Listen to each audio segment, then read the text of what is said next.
I'd like to call the August 21st, 2023 Common Council meeting to order.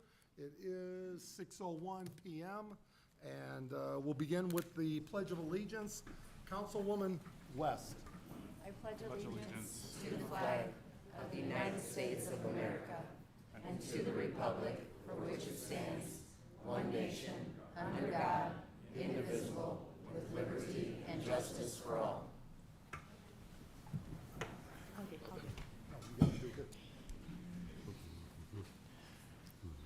Silent. Okay. Bill? Yep. Let's grab this water.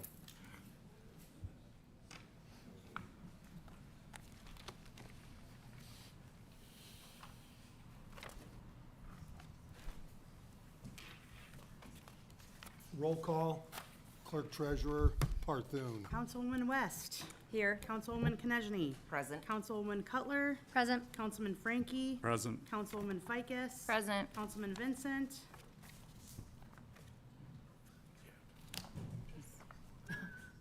Councilman Vincent. Is he frozen? Hey, Paul. Frozen.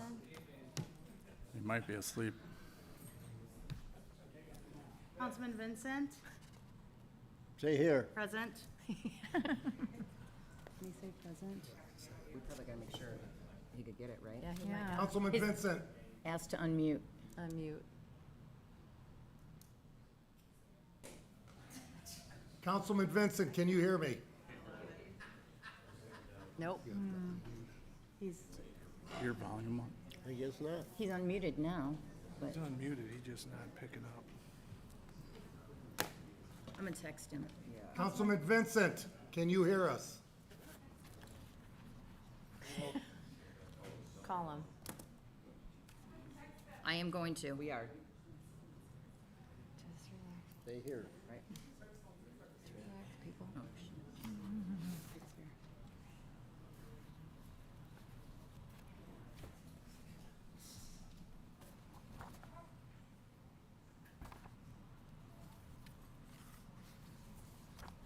He said he can't hear anything. Councilman Vincent said he can't hear anything. Wave.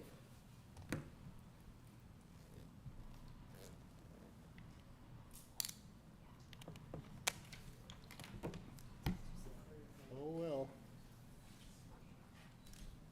Motion to adjourn.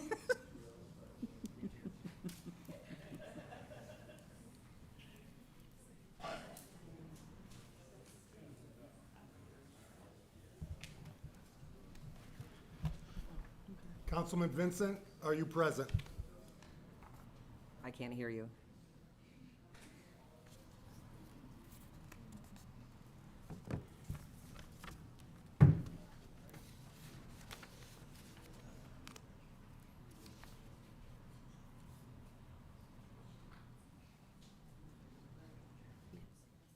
Yeah, I can't hear you guys at all.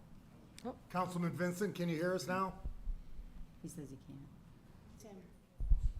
Tim, he just asked if the net needs to unmute.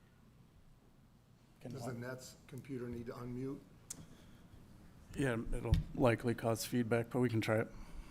Annette, could you unmute, please? Who? Councilman Vincent's? No, nuts.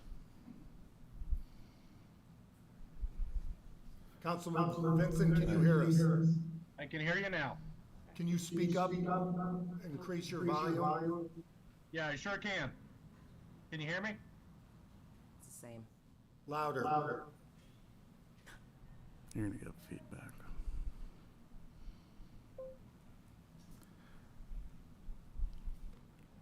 Can you speak up? I'm here. Okay. Okay, thank you. Councilman Galloway. Here. All present.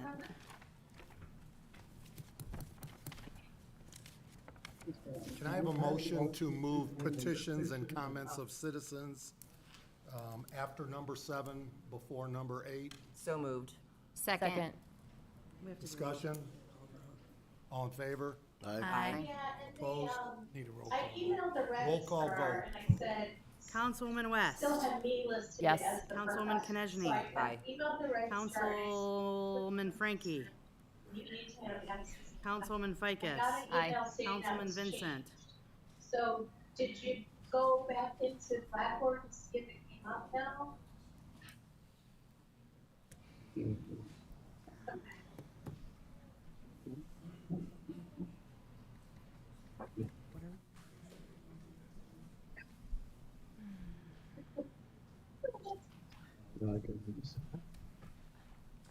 That's Annette's computer. Is he coming back on? That's from Annette's computer. So she's, looks like she's working on it.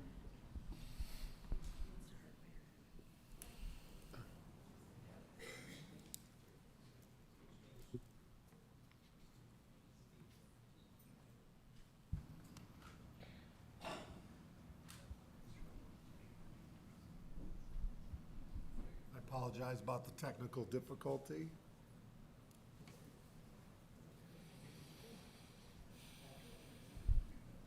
It's been a while since we've had to do this. I'm glad. Yeah, we are way back, yeah. We faced that way.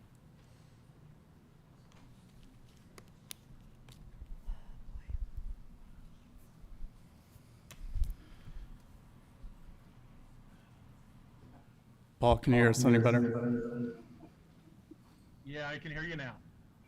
Thank you. Annette, please mute. Annette, can you mute now? Don't mute yours. Can you still hear us? Hold on. Try now. Can you hear us? I don't think so, huh? You obviously can't. I don't know.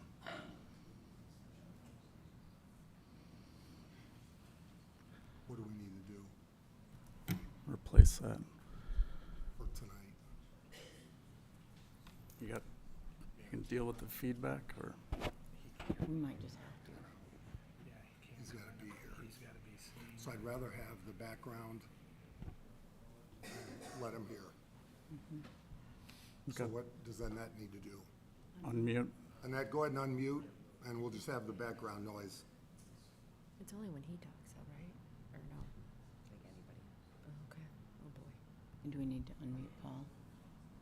Only when he's speaking. Oh, okay. Okay.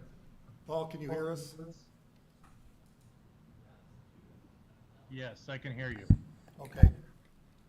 We need your vote on whether we can move line number 5 to back before line number 8, the public comment.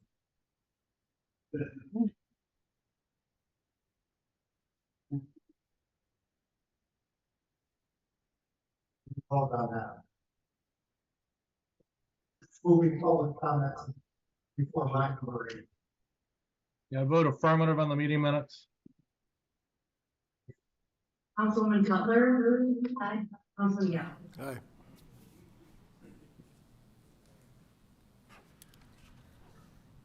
Approval of minutes. approval of minutes. Do I have a motion? So moved.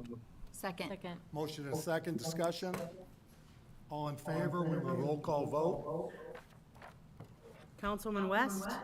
Aye. Councilwoman Konechny. Aye. Councilman Frankie. Aye. Councilman Ficus. Aye. Councilman Vincent. Aye. Councilwoman Cutler. Aye. Councilman Galloway. Aye. Standing committee reports. President Frankie. The Sustainability Committee will meet next Monday, the 28th, 4 p.m. here in council chambers, and the Redevelopment Commission meets Wednesday, the 30th, in council chambers as well at 5:15 p.m. Councilwoman Ficus. Park Board met on August 16th. Mark Schreiber is still working closely with Baker Tilly regarding Stone Lake Lodge and the Kessling Ballpark Diamonds expansion/renovation. Field and fencing projects are out for quotes currently.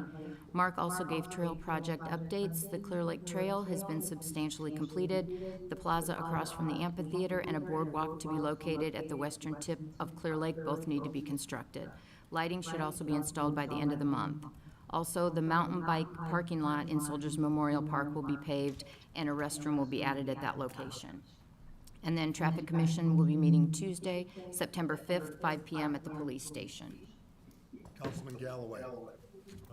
Police Merit Commission met on August the 8th. There were 5 up for accommodations. They have 1 applicant. And the Mayor's Veterans Committee met on August the 14th. They're planning for the Veterans Day program, which will be November 10th at the Civic Auditorium. It should start at 10:30, and we're having a little problem with some bricks out there in the walkway. Some's been missing. And I think the most important thing is we want to pack the house on Veterans Day. Yep. And then number 2, we're going to remove all politicians, everybody off the stage being introduced. This is a Veterans Day. It should be about the veterans. So that'll be the big, largest notable change, that this day is about the veterans and should only include the veterans. I like that. Councilwoman Cutler? No report this evening. Councilwoman West? Yes, we had 3 firefighters graduate from the South Bend Fire Academy last Friday. They will be sworn in at tomorrow's Board of Public Works and Safety. And then our next Fire Merit Commission meeting will be September 6th at 6:30. Councilwoman Konechny? Nothing to add this evening. Councilman Vincent? Is that where he is? I wish I was there, yeah. He doesn't have any updates. He just texts me. He's got to say it. He's in Cinco Terre. We needed that. Wow.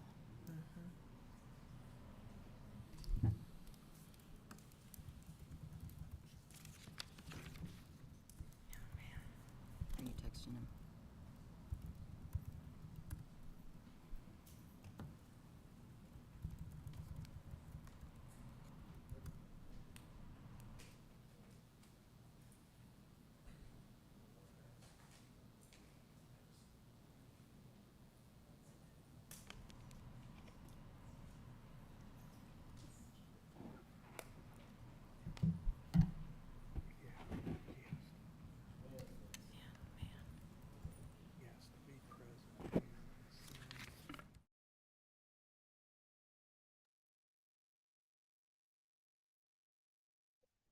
Nothing to add this evening.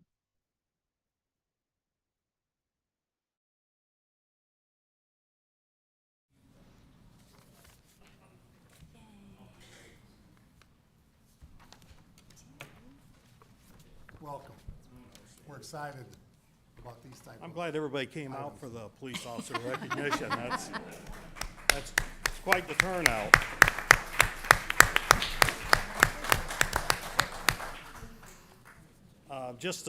Before I call up the Merit Commissioner, Terry Shear, I'd like to point out that back when I came before the council wanting flock cameras, and these awards are a direct response to the flock cameras. Technology is only as good as the guys, if they monitor it. These officers were monitoring it, and I'll have Terry, would you come up? I'll have Terry read the letter that their sergeant typed up for them. The commission received this nomination for award from Sergeant Brian Favia, excuse me, addressed to the commission. On July 24, 2023, while afternoon shift was reporting for duty, in reference to a white Toyota Corolla entering the east side of town, and both registered owners had active warrants. Officer Mendoza immediately contacted Officers Gonzalez, Allen, Atkinson, and Helmasi about the flock alert. Officers then took action by attempting to locate and stop the vehicle. Officer Mendoza located the vehicle traveling west in the 1300 block of Lincoln Way, initiated a traffic stop at J and First Street. Officers verified the occupants were the registered owners and detained both. Officers provided dispatch with the suspect's information and were then advised that they both had active warrants through the West Lafayette Police Department for neglect of dependent causing death. Both occupants were transported to the LaPorte County Jail. It was later discovered that the suspects had a combined total of 23 warrants, ranging from level 1 felony to level 6 felony. I was notified by dispatch that when they confirmed the warrants, the West Lafayette Police Department dispatcher became emotional. I was advised that the chief of police at the West Lafayette PD called commending our officers for their assistance with their case, and due to that, they can now further their investigation for the charge of murder on both of the suspects, submitted by Sergeant Brian Fabian. And before we hand those out, I want to point out, I took the call from West Lafayette Chief.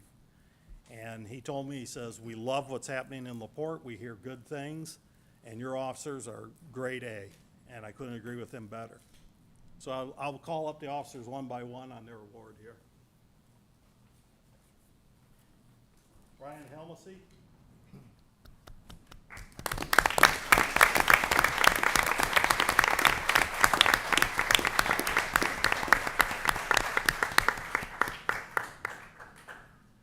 Alexander Mendoza.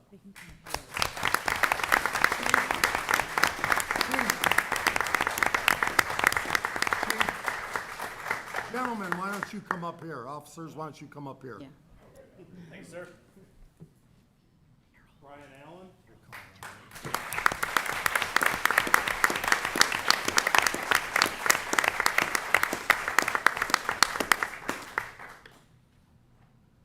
Jose Gonzalez.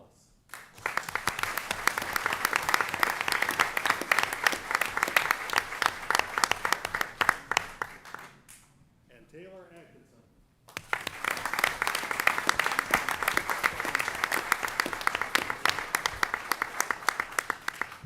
Now, I was told that Taylor was gonna give a speech. Yes, I think, Taylor, if you wouldn't mind sharing with the public, our residents, your thoughts on behalf of the group. Be prepared. I just want to say thank you for this award. This particular kind of case is what it's all about for us. These kind of cases is what drives us to do what we do. Nothing that we were a part of bringing justice.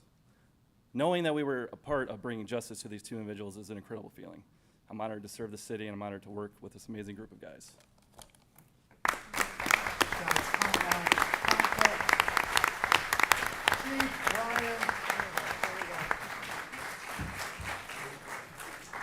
Wally, Terry, come on over, slide in the middle. Congratulations. And I'm appreciative, we can all be on opposite sides of one, but we all come together when it's about protecting our community, and that's nice to see here in LaPorte.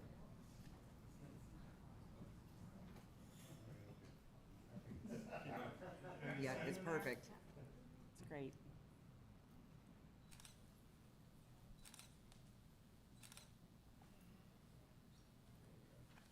Thank you, gentlemen.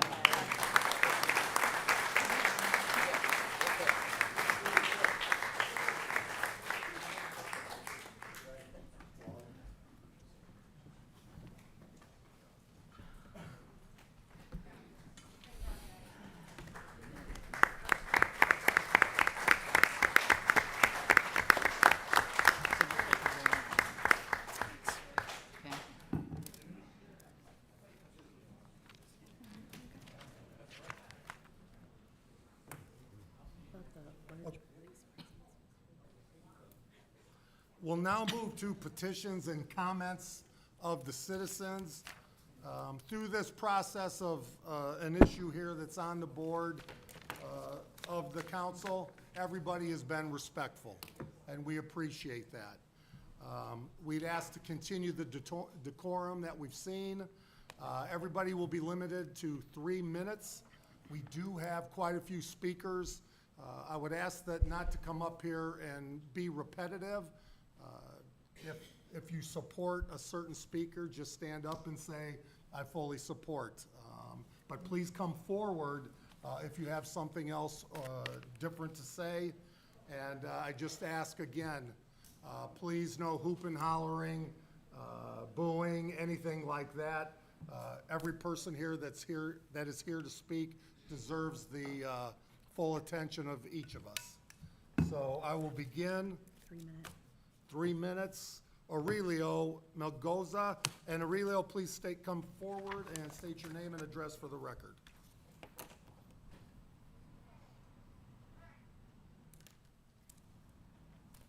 .204 North Street, LaPorte, Indiana, Aurelio Melgoza.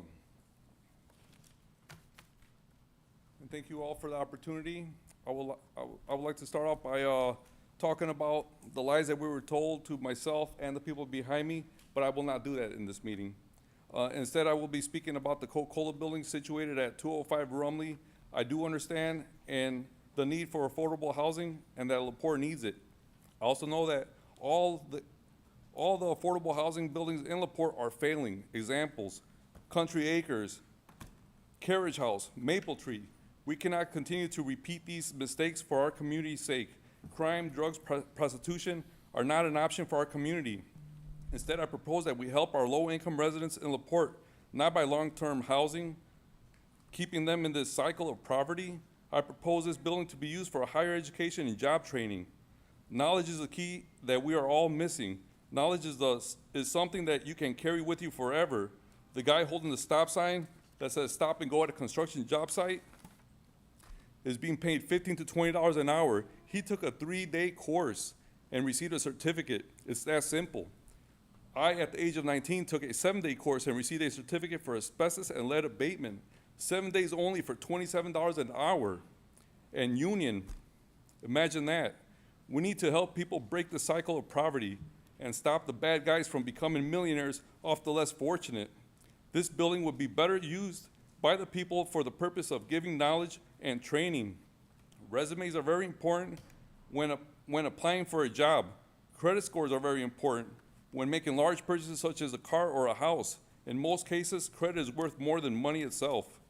These people don't know this because nobody took the time to explain this. Knowledge is the key and can help save all the low-income facilities here in LaPorte by turning this building into a higher learning and job training facility. These people need a blueprint for success, and we the people can give it to them. We don't need another Country Acres, Carriage House, or Maple Tree in this neighborhood. We need solutions, not Band-Aids. This neighborhood consists of single-family homes, not multi-family homes. There is asbestos, mold, radon in this building. Past employees of this building wound up having cancer. As a matter of fact, it was 29 people that had cancer from this building. Is this where we want our less fortunate people to live? There is no green space for kids. Parking lot cannot be stretched out. Support services have employees, not to mention the services will be open to LaPorte County, and Porter County. How much more traffic will this bring? This space is not adequate for what your intentions are. Thank you very much. And you still have time, 7 seconds. Lies are not attacks, so please, if they're factuals, I want you to be able to share them. Okay. Well, the lie I was speaking about was 1106 Michigan Avenue, where we were told it was one phone call for someone running past the property. We found out there was 19 calls on that property in the last year. That was a big lie, and that's something that weighs heavily on my mind. Chief Breton will be addressing that specifically for you. Yes, thank you so much. Thank you. Rondell Clark, please state your name and address for the record. Yes, Rondell Clark, 304 Tally. Mr. Clark, could you move the mic closer? Thank you. 304 Tally, 2 doors away from the Coke plant. Been there for 40 years. And as a disabled veteran, senior citizen, we don't need this stuff around us. I'm asking all of you to vote no. Thank you.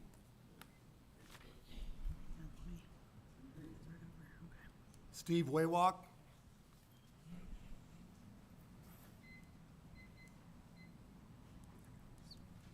Steve Waywalk, 211 Allen. I think there's just too many hidden facts here that we don't know.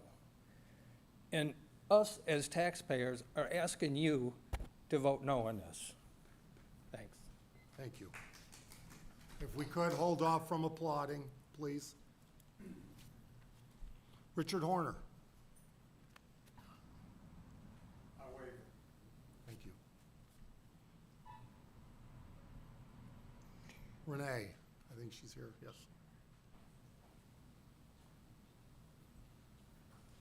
I'd like to speak out against this because of Could you state your name and Oh. address? Renee Shear, 4005 O'Brike in LaPorte, Ward 1. Because the wording is vague, anything can go in there. I worked as a temp for a bank in Michigan City in the arts department, arts district. I was told not to go on the side streets because we have a homeless shelter there. There could be issues. So I stayed on the main drag when I go for lunch. I'm no Katy Perry, I'm no Something Beauty, but I had two guys, homeless, follow me. Say, hey, baby, you're fine looking. I'd like to be your daddy. I mean, just make rude comments. I had to go into a shop to get away from them. That's nothing uncommon. So I like to vote no for this because we have children in the area. Just think what they would say to a child. And Thank I'm you. sorry, did you say they did this in LaPorte or in Michigan City? Michigan City, where I Okay. worked during the day. Thank you. Thank you. Hang on, let me reset. Ready? Carrie Mars Barron.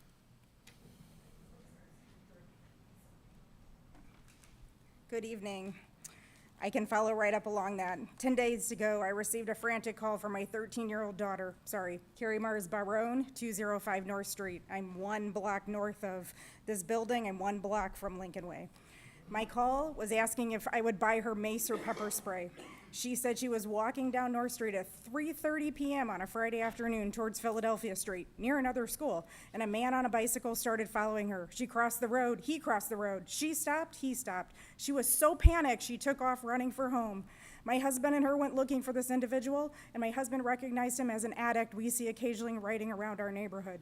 The next day, having dinner with our family, my husband's parked truck in front of our house was hit. We called the police. We waited 20 minutes for the police because our accident wasn't a priority. I'm glad they were somewhere else, but this is of concern. The next day, there was vandalism reported 1 block away. This was literally one weekend. These are the incidents I witnessed. Over the past 20 years, I've seen violent acts, assaults, domestic violence, and theft from our own property. Since these meetings started, we've seen the mayor and more police presence, yet in the application that was submitted on behalf of Housing Opportunities, I'm paraphrasing, there would not be an impact on the safety of the area. There are already safety issues in this area. By voting yes, you have more safety issues just by the sheer volume of people you're adding to the problem. We have crime, we have issues. We need your help. We need your interest in our neighborhood to get it better. We have retired, we have single-family homes, we have fixed incomes. We need these problems fixed first. Keep this in mind too. These individuals who will be residing here all must have a disability, which could be a substance abuse. In less than 1/2 mile perimeter, you have a liquor store, a grocery store, a pharmacy, a dollar store, a smoke shop, and known drug houses. You claim this will be better for them. With temptation that close, you could also be setting them up for failure. We heard they need jobs. Montisol's laying off over 100 individuals. Additionally, green space is needed. These apartments provide no green space. Where are they supposed to go? Again, the same area, the abandoned Teledyne building and American rubber plants that is still being dealt with.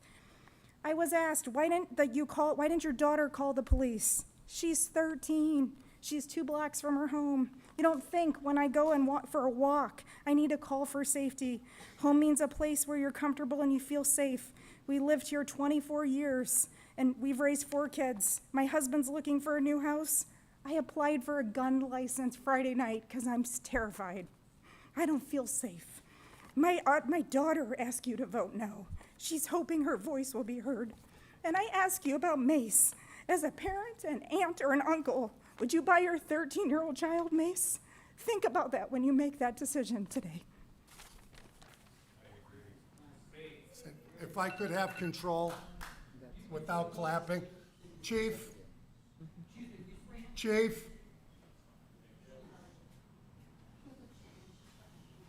I hate to ask, but again, if people cannot silent, we're going to have to remove them. Mr. Mayor, with all due respect, you did ask the public commenters not to be repetitive and to stand or express their agreement with a commenter. Yes. What procedure would you like them to follow? Well, Chief will have them be removed, and if they have something else to say, we obviously encourage that. Cindy Hignite.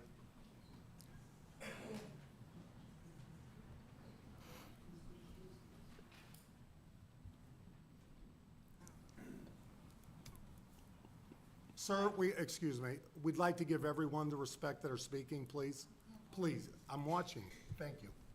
Cindy Hignite, 193 Allison Lane. I was wondering, has anyone seen a financial printout? For instance, how much money is allocated for the building to remove the mold, the asbestos, the radon? How much is allocated for the sewage, water, electric upgrades that will certainly be needed?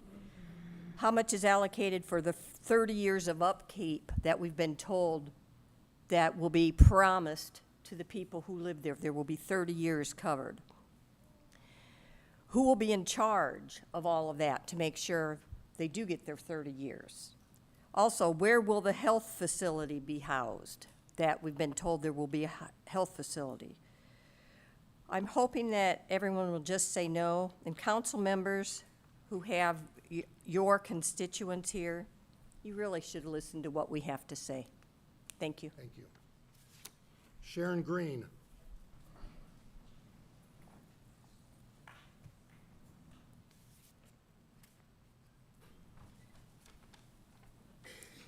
This may be repetitive, but I have it to say.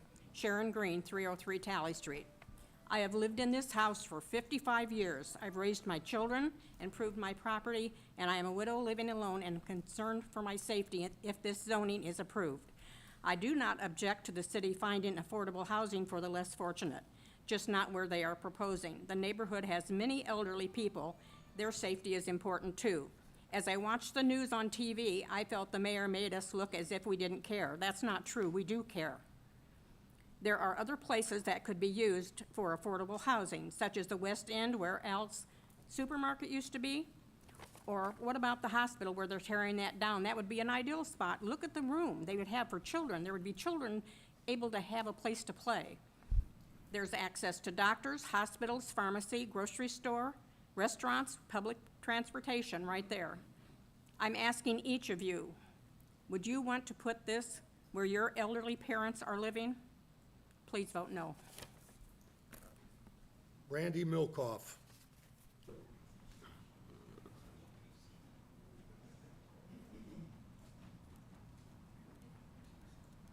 Okay, Randy Milkoff, 309 Rumley Street. Actually, I've got several things to say. First of all, I want to clear up, everybody saw the WSBT television thing.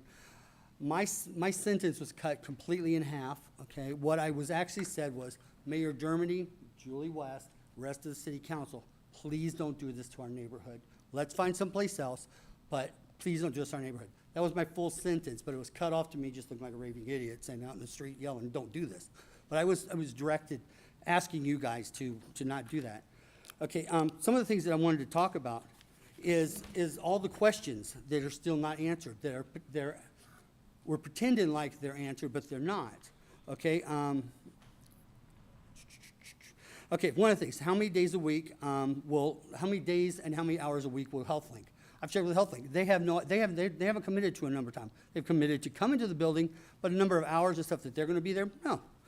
What other services are actually committed to going to be in the building? They've talked about Work One. They've talked about several other different things. There's no commitment, nor have they even talked to them to set those up. I asked that question specifically of how many people are actually going to be in there, and I was told, oh, when we get closer to opening the building.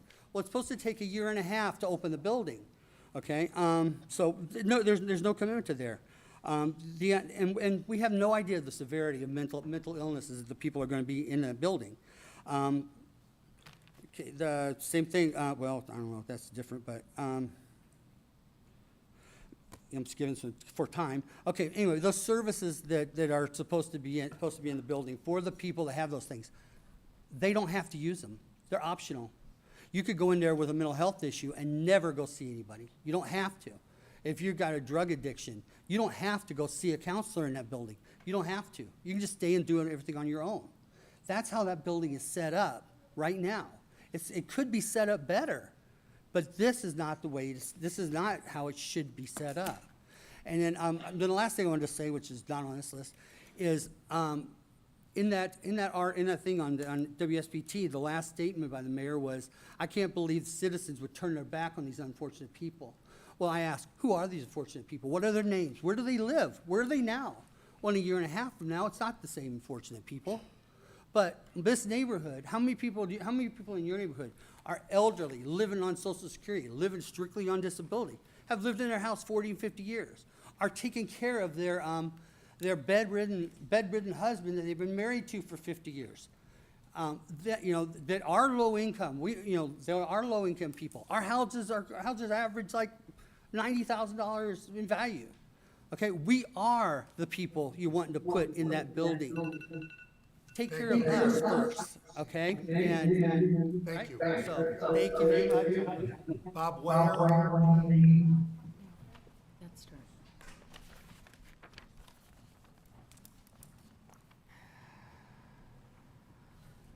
Mr. Mayor, council people. My name is Bob Ware, 412 Niles Street. I'm on the corner of Niles and Rumley. I believe this project at 205 Rumley Street is a failure waiting to happen. We at least need to table the vote on this till after the first of the year so we, the people, can be provided in writing details that we request. Example, where $6.5 million will go. Many of the sidewalks in the surrounding blocks have sidewalks that are deplorable in condition, which could have been used ARP monies toward. We are being told that there are plans in the works to force us out of our neighborhoods that we are speaking out about. I and my associates, two of whom are disabled, one is not, we are committed to saying no to this project and continue to do so even when threats are levied. One man made a statement that he was going in to get a gun because of my associates going out and passing out flyers. After the last meeting at City Hall,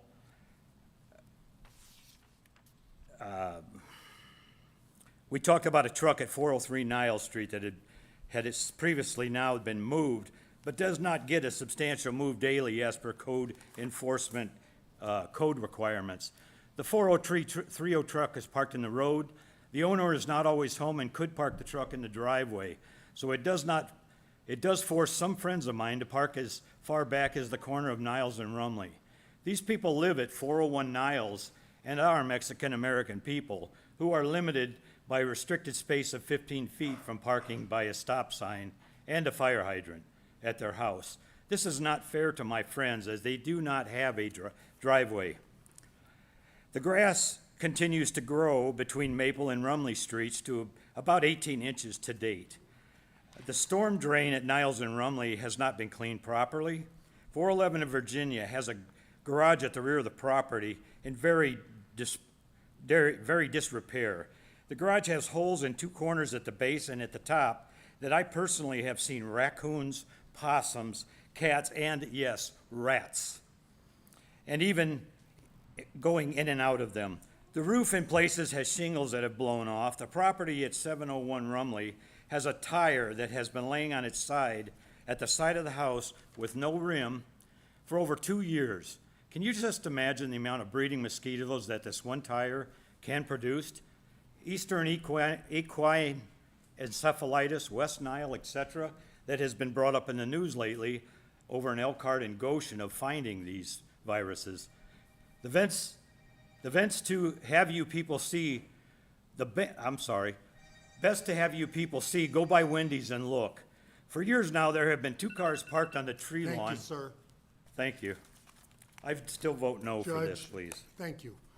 And Judge, I'm sorry, I got to give you the respect. Judge William Boakland, please state your name and address for the record.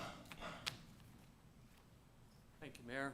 My name's William Boakland. I live at 110 First Street.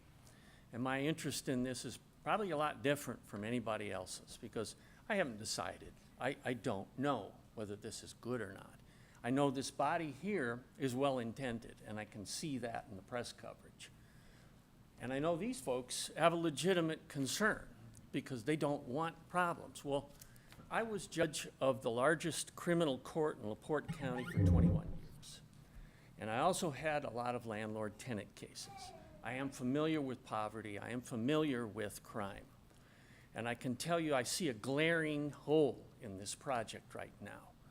You need to get somebody who's a neutral, who's not in it like a salesperson, who's going to provide you with anything other than a report on how you can best address criminal demographics.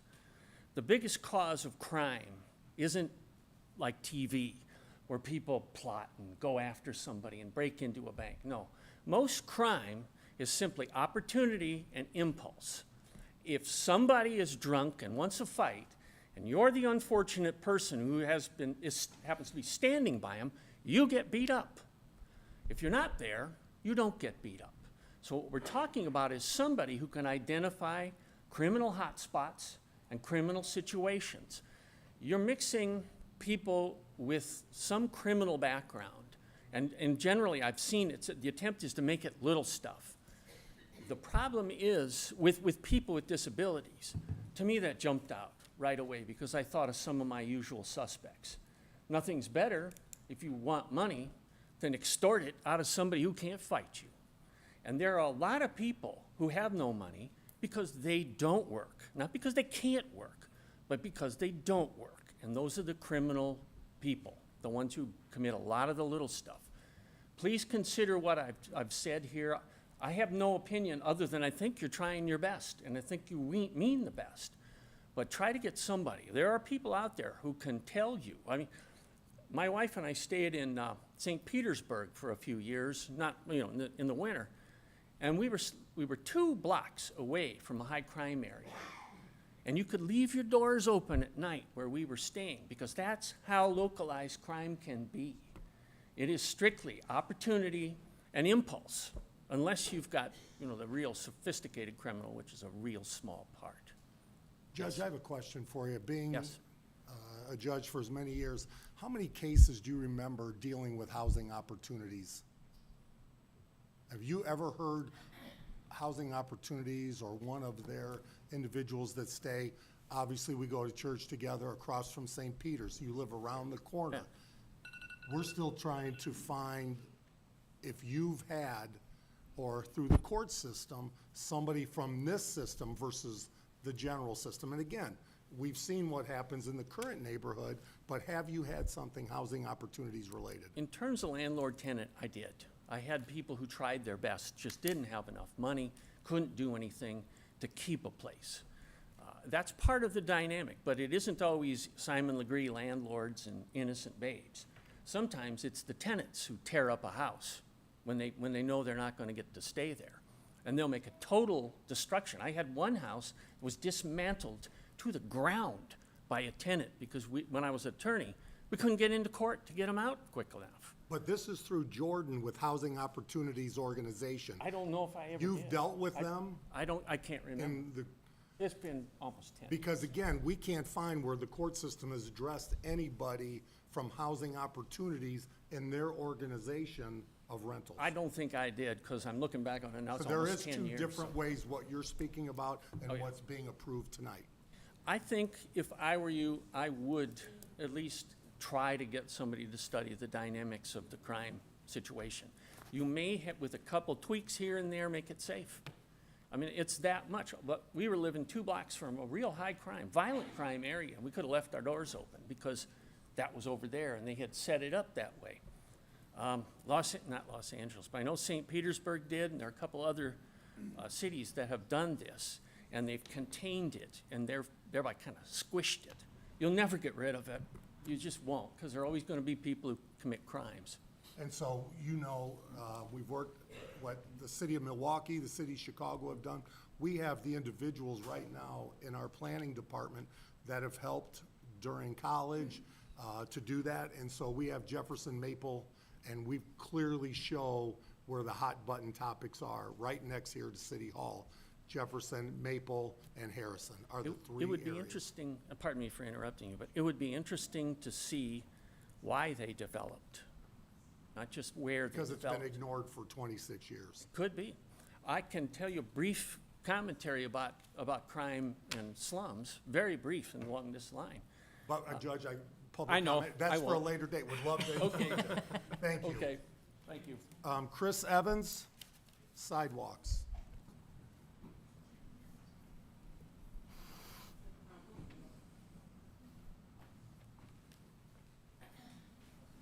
Good evening, Mayor Dermody and council members. My name is Chris Evans. I am part owner and resident at 1209 Michigan Avenue.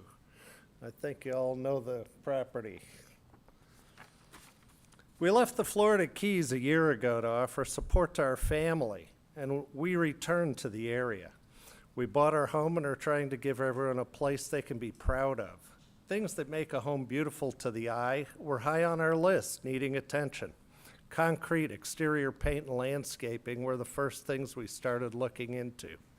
The landscaping and painting are mostly complete. Along the way, the LaPorte Historical Society started us on a journey to see the house made an official part of LaPorte history. Ordinance 14-2023, establishing the Dr. George L. and Catherine Piet Andrew House at 1209 Michigan Avenue as a single-site historic district, was passed by this council on May 15th. Today, I wish to address the condition of the city-owned streets, curbs, and sidewalks. Up and down the two showcase streets, Michigan and Indiana Avenues, formerly known as East and West Main Streets, are many sections in dire need of repair. Last year, we were informed that the city had a 50-50 sidewalk repair program, but when we checked last fall, we were told we cannot be put on any list as COVID made it impossible to hire contractors. The wait list was long, and the engineering department was uncertain that a funded program would exist. Yet, we see many sidewalks, streets, and curbs in LaPorte being replaced. So today, I called engineering again, and after a conversation with Tucker King, we better understand some of the vagaries of city funding. He went on to assure us that the 50-50 program is now under his control, though it is not truly a 50-50 program. A neighbor informed us he was given a chance to participate a few years back, but found the cost to him was more than finding his own contractor. With a $2,000 cap, I can think of any number of sections which cannot be replaced for less than $4,000. A program meant to beautify and provide safety in all LaPorte needs to be resumed and funded more aggressively. Our home, now as historic as the street it sits upon, still looks shoddy due to the city sidewalk in front of her. Beside wanting it to look good, the safety aspects of many of the sections of sidewalk up and down the two showcase streets of LaPorte are dangerous. Our neighbor has a child that is both mentally and physically disabled. She cannot traverse the sidewalks. Rick Ogle, thank you. No chance to finish, huh? No, Okay. Can I submit? Sure can, the entire yes. thing? Bring that forward and we'll make sure we get it to all the members. Thank you. Thank you, sir. You too. We'll make sure we get it to all the. On a lighter note, Rick Ogle, 1902 Indiana Ave.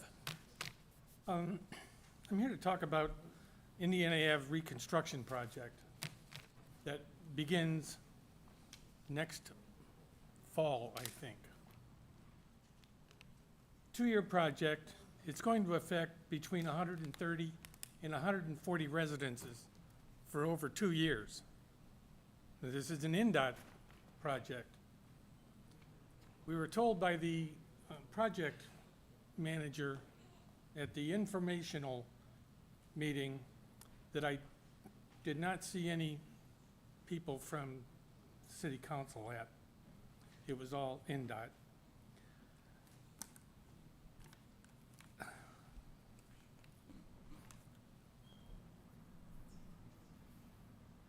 I think what we need, I don't want to have to go through what these people are going through for 2 years. I'd like to get information from the city council when they start talking with NDOT, which is what the project manager said, that he would be having meetings with city council, city officials. I think that really has to happen for the residents, rather than getting everything secondhand after all the decisions have already been made. We'd like to be, I'm sure, involved in some of the recommendations going to NDOT, because they're not positive on exactly what they're going to be doing anyway.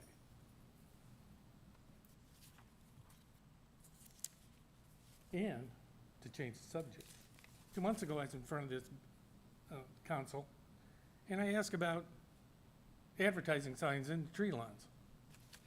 I was told it was going to be looked into. Has it been? Well, again, question and answer, but yes, tree lawns, Mr. Batchelor, he is back from his health crisis, and you can talk directly to him tomorrow, and I'll let him know. But yeah, he has, he can give you an update Okay, on the tree lawns. thank you.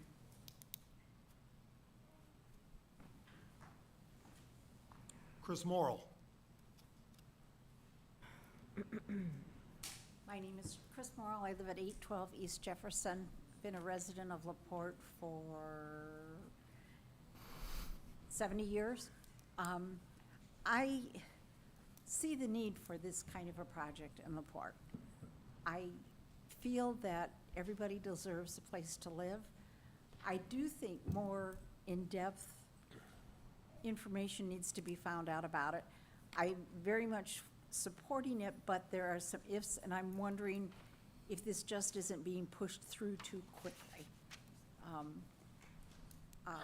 Everybody needs a place to live. And I think it's an improvement to the area. I know a lot of people have talked about crime in the area that there is. I don't have any around my house, or if it's there, I surely don't see it.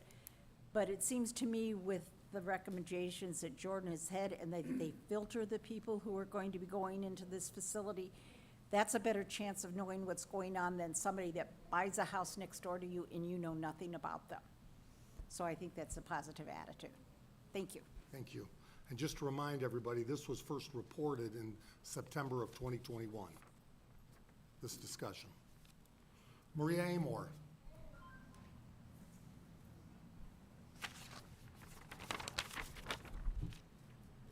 Hi, my name is Maria Amor. I live at 318 East Jefferson Avenue in LaPorte, and I would like to say that I'm not here to bring anybody up to speed on pop culture, but if any of you have watched Ted Lasso, I'm going to quote Ted Lasso, "It's the hope that kills ya," okay?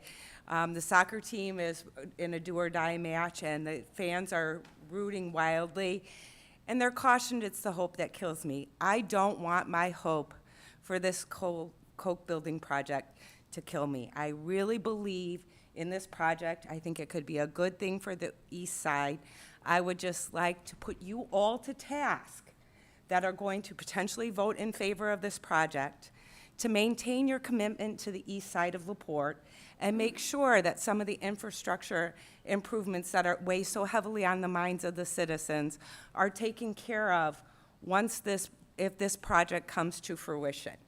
I don't want to die because I'm hoping for a project that will really turn the east side around and provide very needy residents with a decent place to live.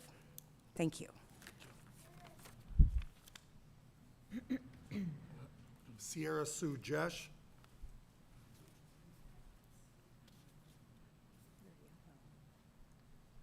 Thank you.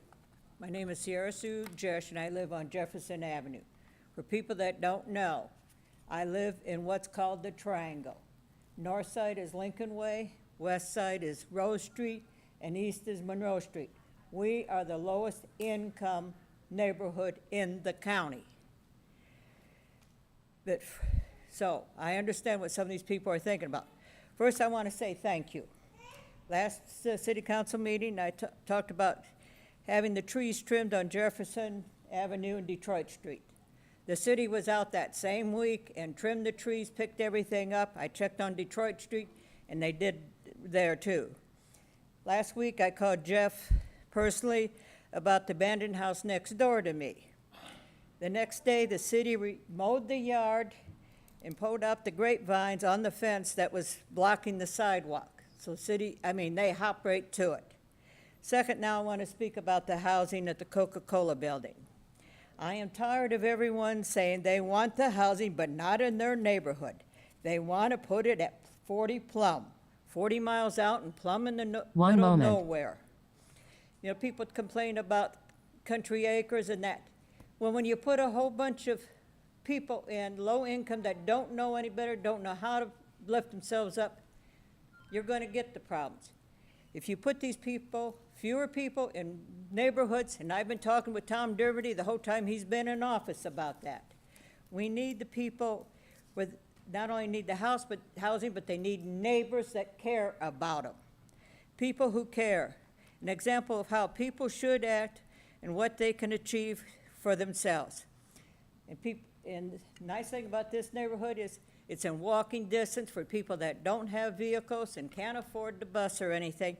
They're in walking distance to Al's, Walgreens, Cablin's, Dollar General, and even Archie's if they got the money for a meal. Remember, Jesus said, whatever you do for the least of these, you do for him. Thank you. Thank you. Maria Fruth.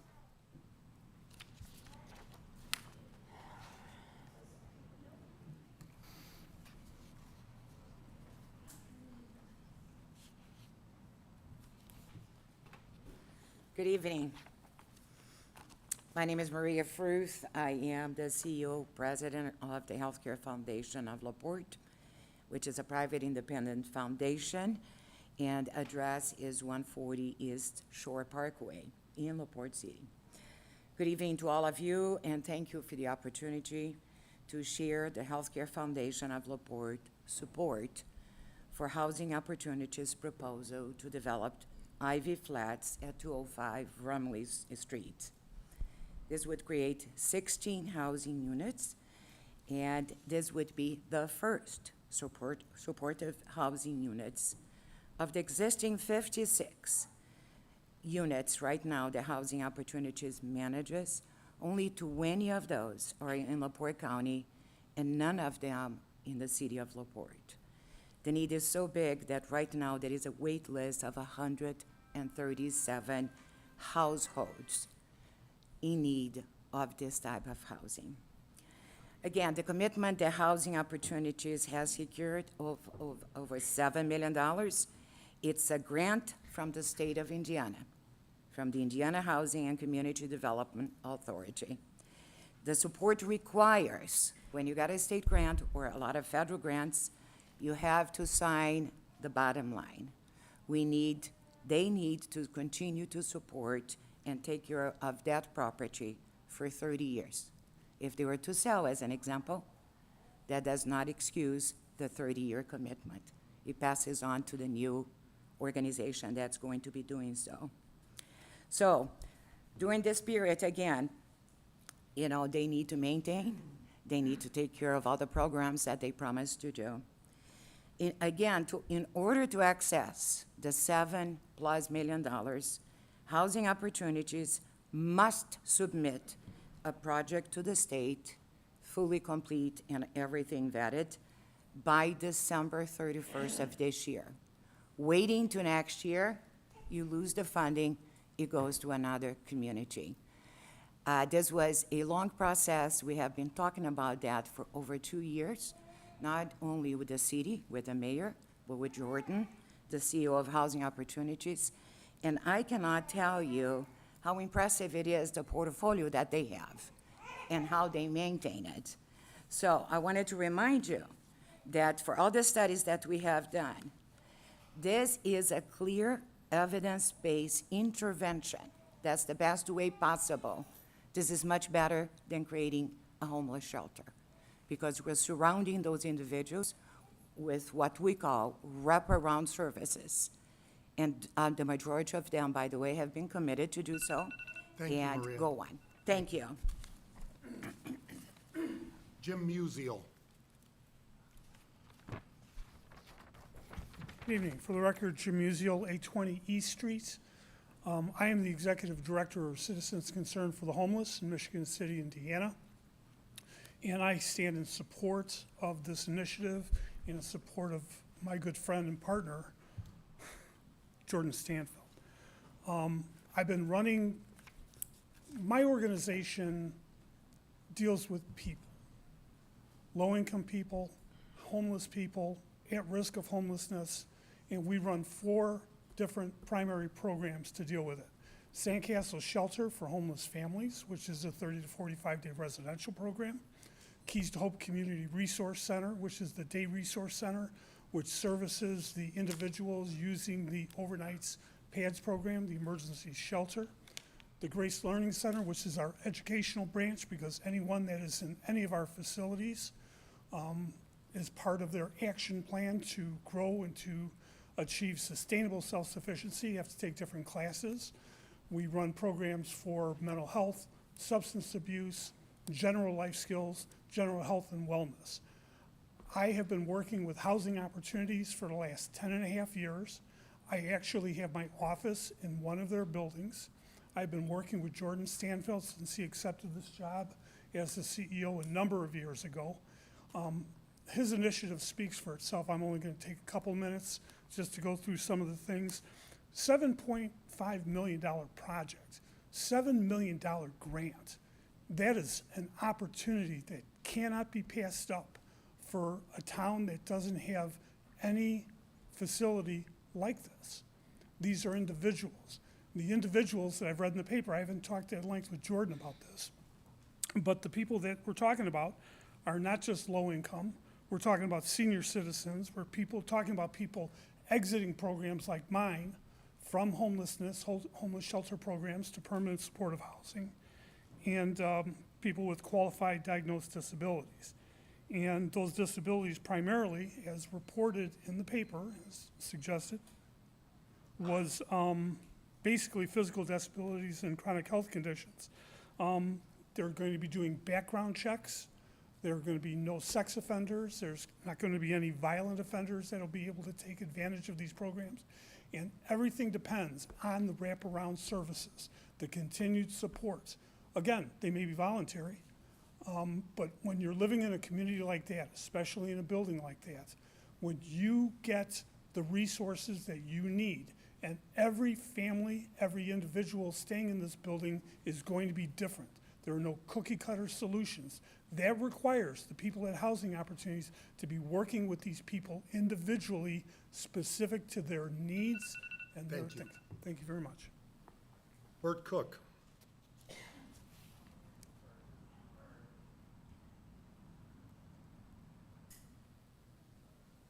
Bert Cook.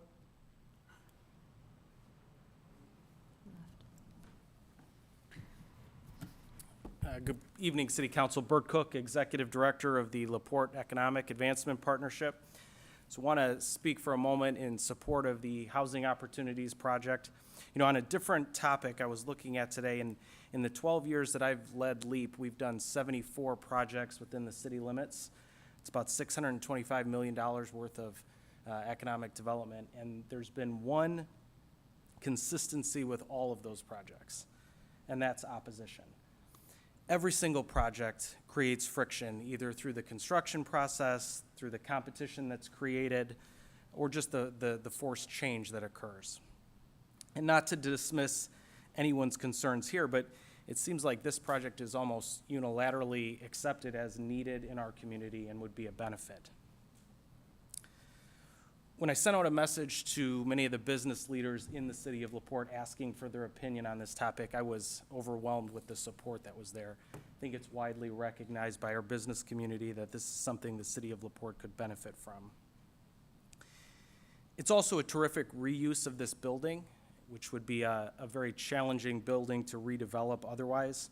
You know, I applaud Jordan and Housing Opportunities for their vision, and I strongly urge you to support this project. Thank you very much. Thank you. Melissa Mitchell.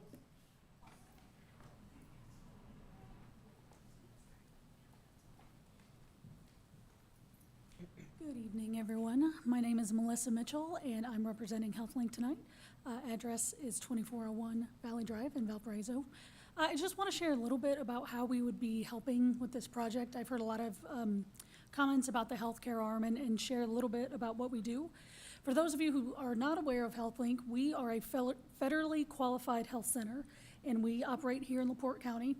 And we've worked with Jordan and Housing Opportunities to look at what the opportunities are for this project and how we can assist. Some of the work we do involves taking care of those patients who have no income, low income, Medicaid, Medicare, and anyone else who is just seeking quality care. Part of our service does require that we do those wraparound services that Maria was speaking about. So we do provide things like food as medicine. We provide things like transportation. We have substance abuse service and substance use disorder services. We operate with some teams called MERT teams, where they go out into the field and meet people where they are to help them conquer their addictions right from the moment that they may have overdosed, and help get them into treatment programs that include not just medically assisted treatment protocols, but also behavioral therapy and the wraparound services for their medical care as they go through this. We have people who can help them to become insured, to help connect them with housing projects like the one that Jordan is talking about, to help them make sure they have transportation to any other services that they need, and to ensure that when they're getting all those things, they're getting their health taken care of as well. So we do provide a lot of social services, including translation as well. So anyone who might not even have English as a first language, we can help them too. So I just want to let everyone know that that's, when we're looking at partnering in this project, those are the type of things that we can provide, and it doesn't matter if they can pay or not. They don't have to have the ability to pay, and that's part of how we work. So we're happy to support this project. We're glad to have the opportunity to work together to help end some of the problems that this community is facing with the people who need these homes, and I'm happy to answer any of the other questions about that. So thank you very much. Keith Nichols, Northwest Health.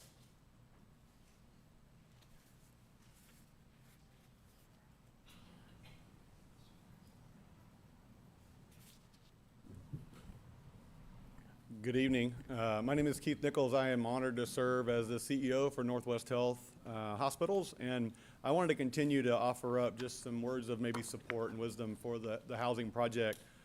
We unfortunately each and every day see patients and see team members that arrive at our facility that really need, I call it two pathways, and I've used this at the hospital a lot. There's the curative environment, but there's the healing environment as well.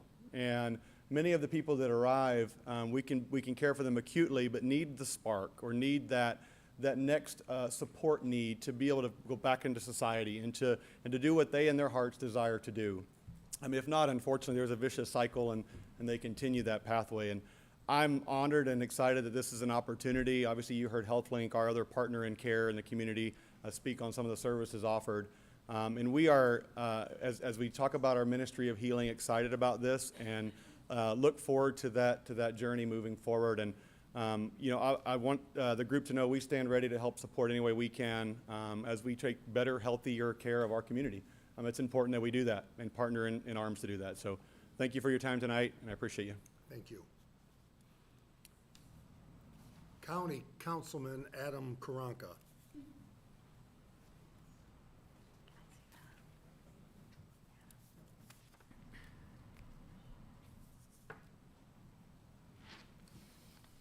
Ladies and gentlemen of the council, first off, Adam Karanka, 2202 Mustang Drive, LaPorte.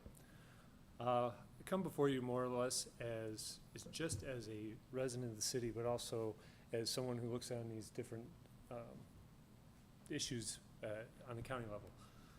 I look at a property that's difficult to, redevelop, short of full demolition and trying to rezone a small lot into something that would be more commercially viable seems difficult.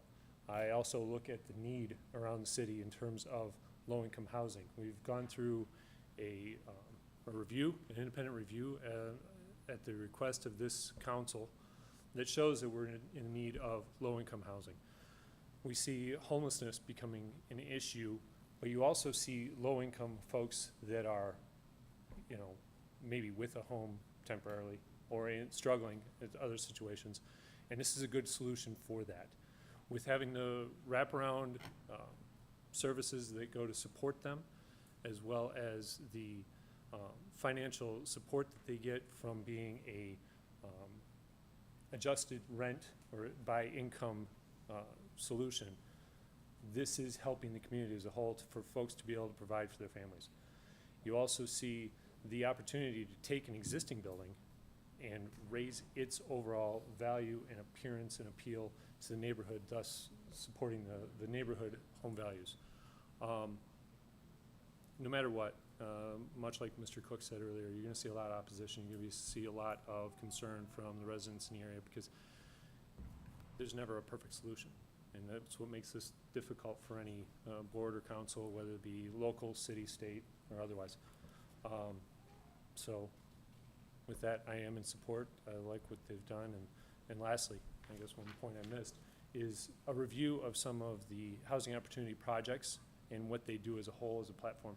I don't believe I've heard it mentioned in any of the other comments, but the property on 1106 Michigan, if you look at how well that fits into the surrounding homes after it was developed and how well it's been upgraded and appears to be maintained, at least from the curbside appeal, you'll see that they do some good work.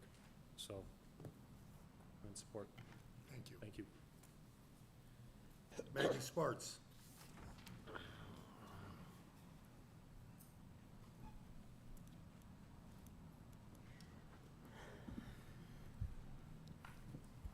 Good evening. Thank you for doing what you do. I am Maggie Sparts. I live at 3445 North Kama Drive in LaPorte, and I am here representing the Unity Foundation of LaPorte County. I've served as president for 30 years, and Housing Opportunities has been one of our partners since 2004. And it was before Jordan joined.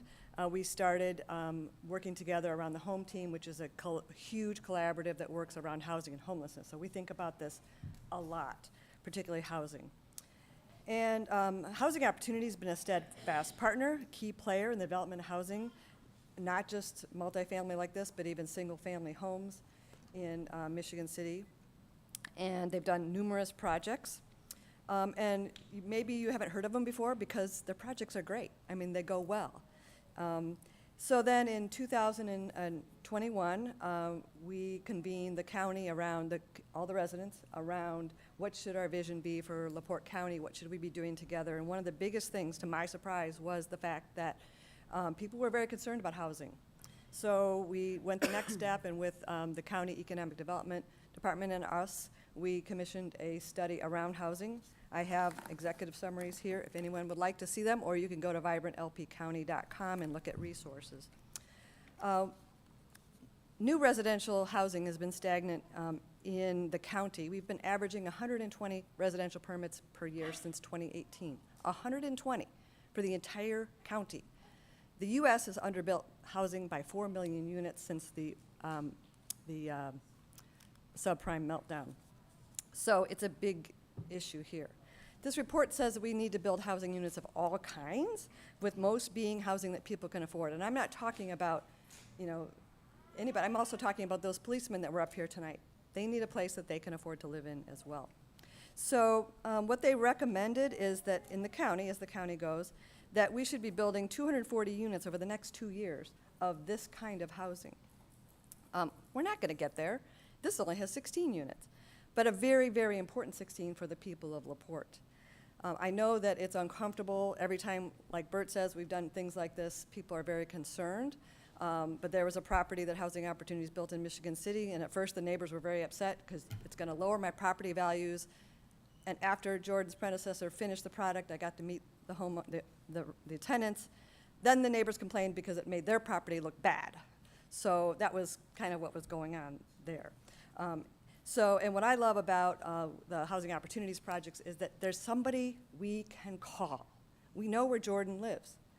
We know his board of directors. If there's a problem, we can fix it. Thank you, Maggie. So please support this. Chris Pate.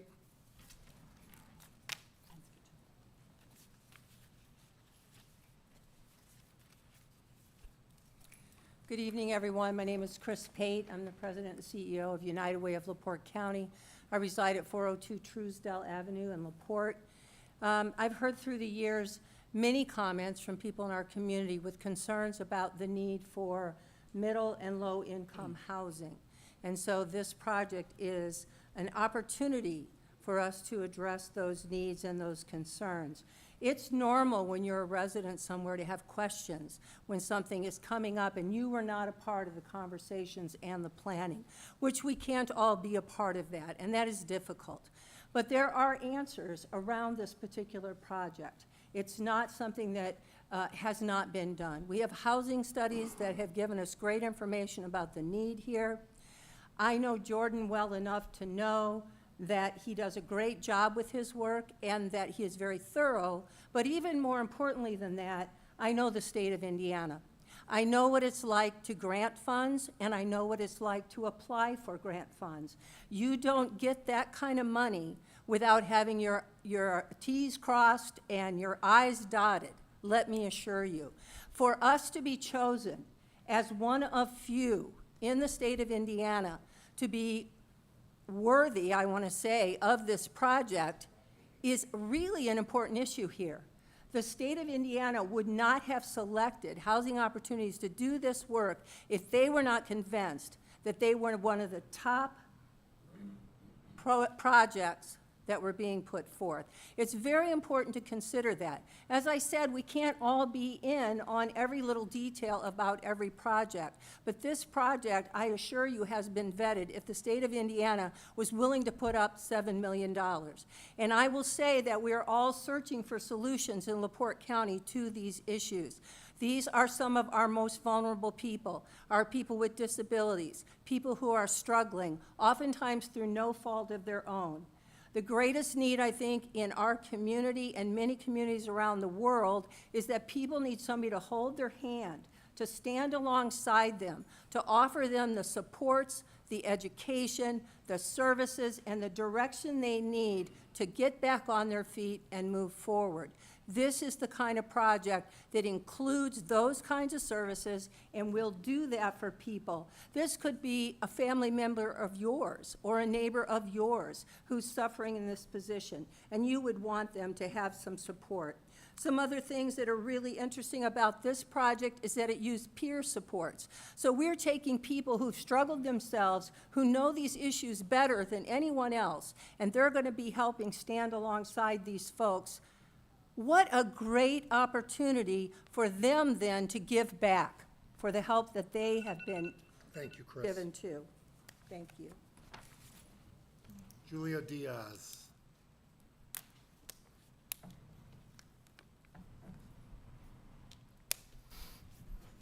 Hi, I'm Julia Diaz. I'm at 1207 Clay, and I'm just here to say that this project would assist a lot of vulnerable people and provide great services in the area for them to be better. So I fully support this project. Thank you. Thank you. Reverend John Albers.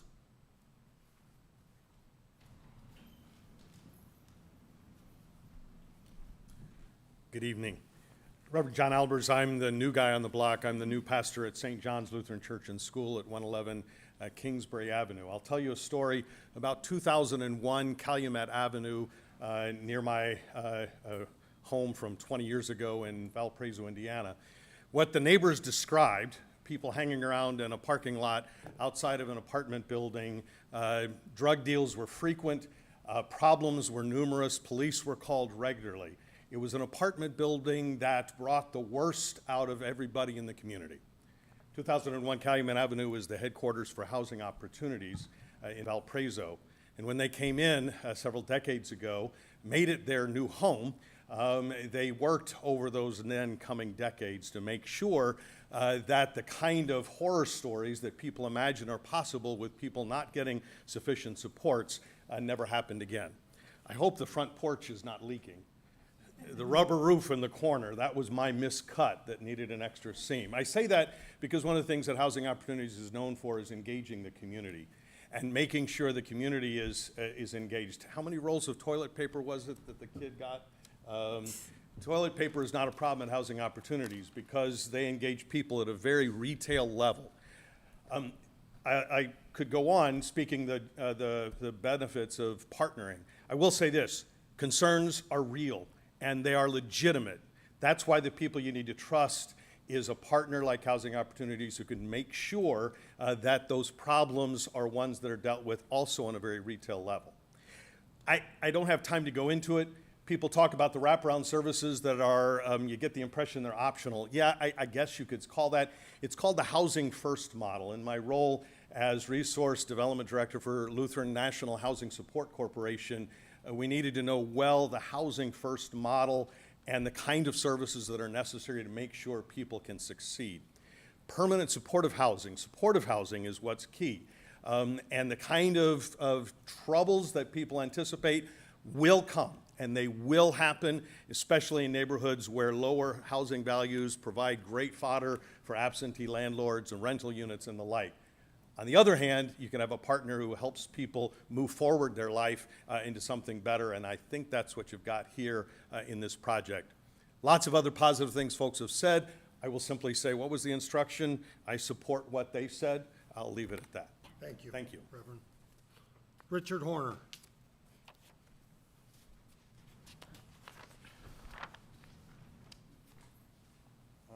I'm Richard Horner. I live at 410 Allen Street. It's a little less than a block from the Coke plant. And I firmly believe that we should all help our fellow men, especially those less fortunate. And I've heard a lot of people against this project, and I've heard a lot of people for this project. Most of the people for the project, however, I've noticed don't live near the project. So I'm kind of reminded of the old joke about the pig and the chicken providing a ham and eggs. I mean, to the chicken it's a job, but for the hog it's total commitment. And I kind of feel like the hog. And the reason I do, I'm not saying that the project couldn't work, but when I went on to Housing Opportunities website, and you all probably got the questions that I sent, but it was right there in their own words that severe mental illness is part of it. What is the definition of severe mental illness? I mean, it could be somebody that's totally harmless, just maybe clueless, but that covers a lot of ground. So I think what the people of the community deserve to know is what those types of things encompass. What are the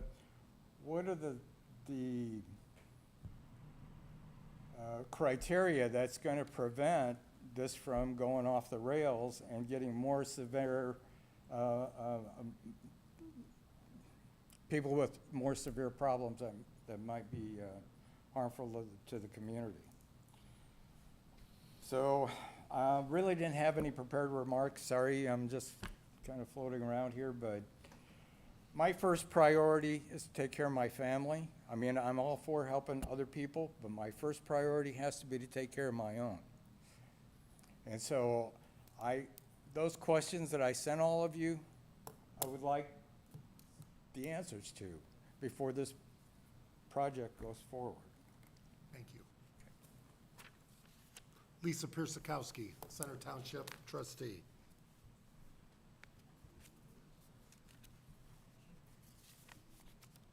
Lisa Pierzakowski, Center Township trustee, 1108 West State Road 2. I'm here today. I was at the zoning and I got up and spoke in favor of this. I'm still in favor of this. I've had many phone calls, and I spoke with Jordan today because the same phone call I kept getting over and over again was affordable housing. So I'm like, Jordan, I've worked with you all these years. Affordable housing, I've had clients in the one on Michigan Ave, I've had clients in the one in Michigan City. I'm like, what is affordable housing? What is going to be the cost? And he gave me the numbers, which he's given to everybody, but he says, so if somebody's income is $1,000, the rent's going to be $300. And I said, that's all I needed to know, affordable housing. Talking about the last gentleman that got up and talked about special needs, it kind of hits home because I have a son that was in an auto accident when he was younger, and he's 32 years old. He works full-time, brings home a paycheck every 2 weeks. It's usually gone within 2 weeks, because he spends it, buying models or, something else. But someday my husband and I aren't going to be here, and I would love for my son to be able to live in a place like this, knowing that there's case management. And that's what I've said all along when I keep asking for affordable housing for the 9 years I've been trustee. I need affordable housing, I need affordable housing. But I don't want just affordable housing. I want case management, because case management is so very important. They are there to make sure that they're getting their medication, that their apartments are clean, that they're not bringing stuff in with bed bugs, that they're not having a ton of people come in and stuff like that. It's somebody there to make sure that what needs to be going on is going on. Yes, it might be from 8 to 5, but what other apartment building has somebody in there as a case manager from 8 to 5? Nowhere. So there again, you know, I have homeless people all the time. I'm dealing with 2 elderly people, 75 years old, that have been living in their car. 3 weeks they've been in a hotel now. I had to put them in the hotel again. It's going to be 100 degrees this week. I can't find housing for them. I thought I could get them into a nursing home. They went to nursing home. They're not quite frail enough. The wife has dementia so bad, she repeats herself. She doesn't know where she's at. She doesn't know what day it is, but I can't get them in. I need affordable housing. So it might not be in the right place, and I know it's going to make people angry, but we need affordable housing. And I love what Jordan does. I trust Jordan. I've worked with Jordan, and I want to see this project go forward. Thank you. And I'd just like to add that Lisa was one of the first to bring this type of project and this type of opportunity, looking to LaPorte, stating this is what we've needed for quite a few long periods of time, so thank you for that. Sandy Keller?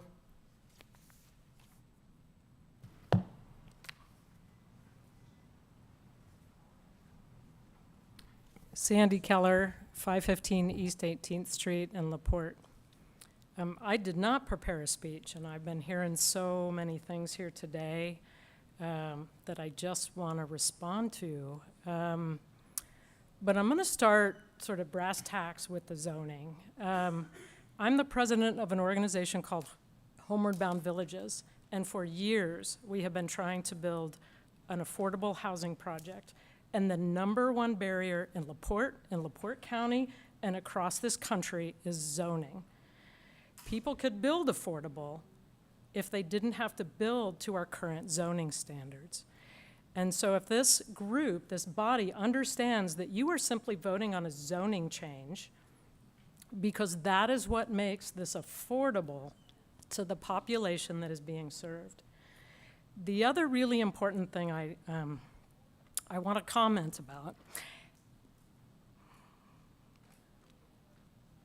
are the people that are not here, and the people that sleep on the street, and the people that Lisa talked about that don't get a voice. They have no one that advocates for them. They would never show up in this place and believe or trust that anyone would take care of their needs. And we should just be so incredibly grateful that an organization like Housing Opportunities, that does outstanding work everywhere that they have been, is willing to come and partner in LaPorte and bring this kind of project. That doesn't mean that the neighbors don't have reason to be concerned, that they should be listened to, but all their questions can't be answered, and people will never be satisfied because biases live out there that people believe because you live in poverty, you are a criminal, you are a drug addict, and that you are going to be a danger to them. And that is not true. That lives in our community no matter what. And I urge you to support this project, or LaPorte will never bring affordable housing at any level. Thank you. Thank you. Pastor Nate Laux?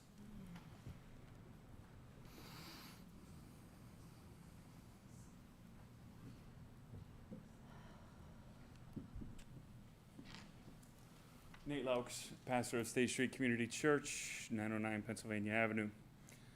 Honorable council members, Tim Franke. Through the efforts of the State Street Community Church, the PAC Center, and our other community initiatives, I've witnessed firsthand the struggles that stem from the scarcity of low-income housing. Imagine mothers and fathers, sons and daughters trying to escape abuse, managing a debilitating illness, or striving to overcome addiction, yet being hindered by the unavailability of affordable homes in our very own city. We've had the privilege of working with and being familiar with housing opportunities and getting to know them and their CEO, Jordan Stanfield. I've seen a nonprofit that goes beyond just doing good. They do it for the right reasons. Their commitment to affordable housing is commendable, but their genuine concern for people is what truly sets them apart. They're passionate about their work, attentive to the needs of their residents, and responsive to the broader community. I have full faith in housing opportunities, and I'm convinced that their stewardship of this facility will make LaPorte a stronger community. As I've spoken to Mr. Stanfield, I've learned that this project is not just about building something and moving on. It's about creating a vibrant, supportive ecosystem that helps those struggling to afford housing and to engage with that struggle. With a dedicated staff member from Housing Opportunities, medical assistance from HealthLink, job training facilities, and a community space for neighbors to connect, this project is designed to uplift and empower. I recall when we launched our garden and green space projects in LaPorte a few years ago, we faced public opposition online and on the radio. Even a sitting council member questioned our mission to combat food insecurity through these initiatives, believing that we were going to waste resources by building a garden in a dilapidated and useless parking lot that nobody had used for many years. We understood that for some to trust us, they needed to see the fruits of our efforts. And despite initial resistance, our projects have now become an integral part of the community, with neighbors actively participating and supporting our mission, even those that didn't support it in the beginning. Change can be daunting, but it's also essential. We've heard the concerns of our neighbors, and I commend everyone here tonight for speaking up, regardless of whether I agree with them or not. That is the beauty of our democracy. However, the urgent need for low-income housing cannot be overlooked. If we do not address this issue now, then when? If we do not entrust a reputable nonprofit like Housing Opportunities to lead this initiative, then who?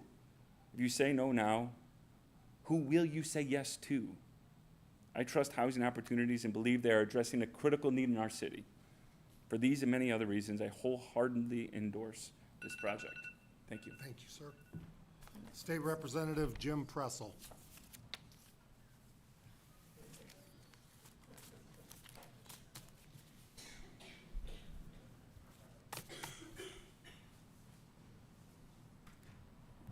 Good evening, council. Good evening, mayor. Y'all been here a while tonight. You've heard a lot of good testimony, and I want to applaud each and every one of you from hearing from everybody that wants to voice their concerns. You've heard a lot from professionals in the industry. You've heard a lot from the community members. You've heard a lot from community members that aren't in that particular neighborhood. But I think one thing that really stuck out to me was there was a need for fixing that building. Nobody disagreed on that point whatsoever. We have an opportunity through a change in the zoning to get a $7 million project here. Taxpayer money that we all paid into at the federal level trickled back through the state of Indiana to come to our area to help address not just a community problem, not just a state problem. This is a national problem. Government cannot do this alone. Government needs partners. Government needs the ability to set things in motion or help set those things in motion with partners that have a proven track record. I can't think of a better partner than Housing Opportunities. You can look at 53 different buildings that they have, the success rate that they have, the wraparound services, and now you include HealthLink. Sure, there are a lot of questions that remain unanswered, and when you get to the end of this, you're going to get good answers because you're going to get good results. And I think that comes from a good partnership.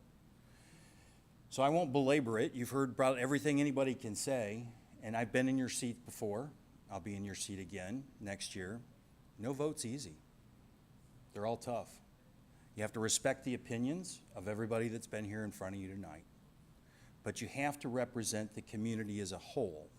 And sometimes it's a terrible thing to do. It's a hard thing to do is what I should say. I'd ask you to support this. Thank you. Thank you, sir. And I would like to thank the public for engaging in this issue and public comment. We will now move to line item number 8, Council President Frankie. Second and final reading. Your Honor, I move to read an ordinance for the second and final time by title only. Second. Motion and a second. Discussion? All in favor? Aye. We'll have a roll call vote. Councilwoman West. Aye. Councilwoman Konechny. Aye. Councilman Frankie. Aye. Councilwoman Ficus. Aye. Councilman Vincent. Pardon me, Councilman Vincent. Aye. Thank you. Councilwoman Cutler. Aye. Councilman Galloway. Nay.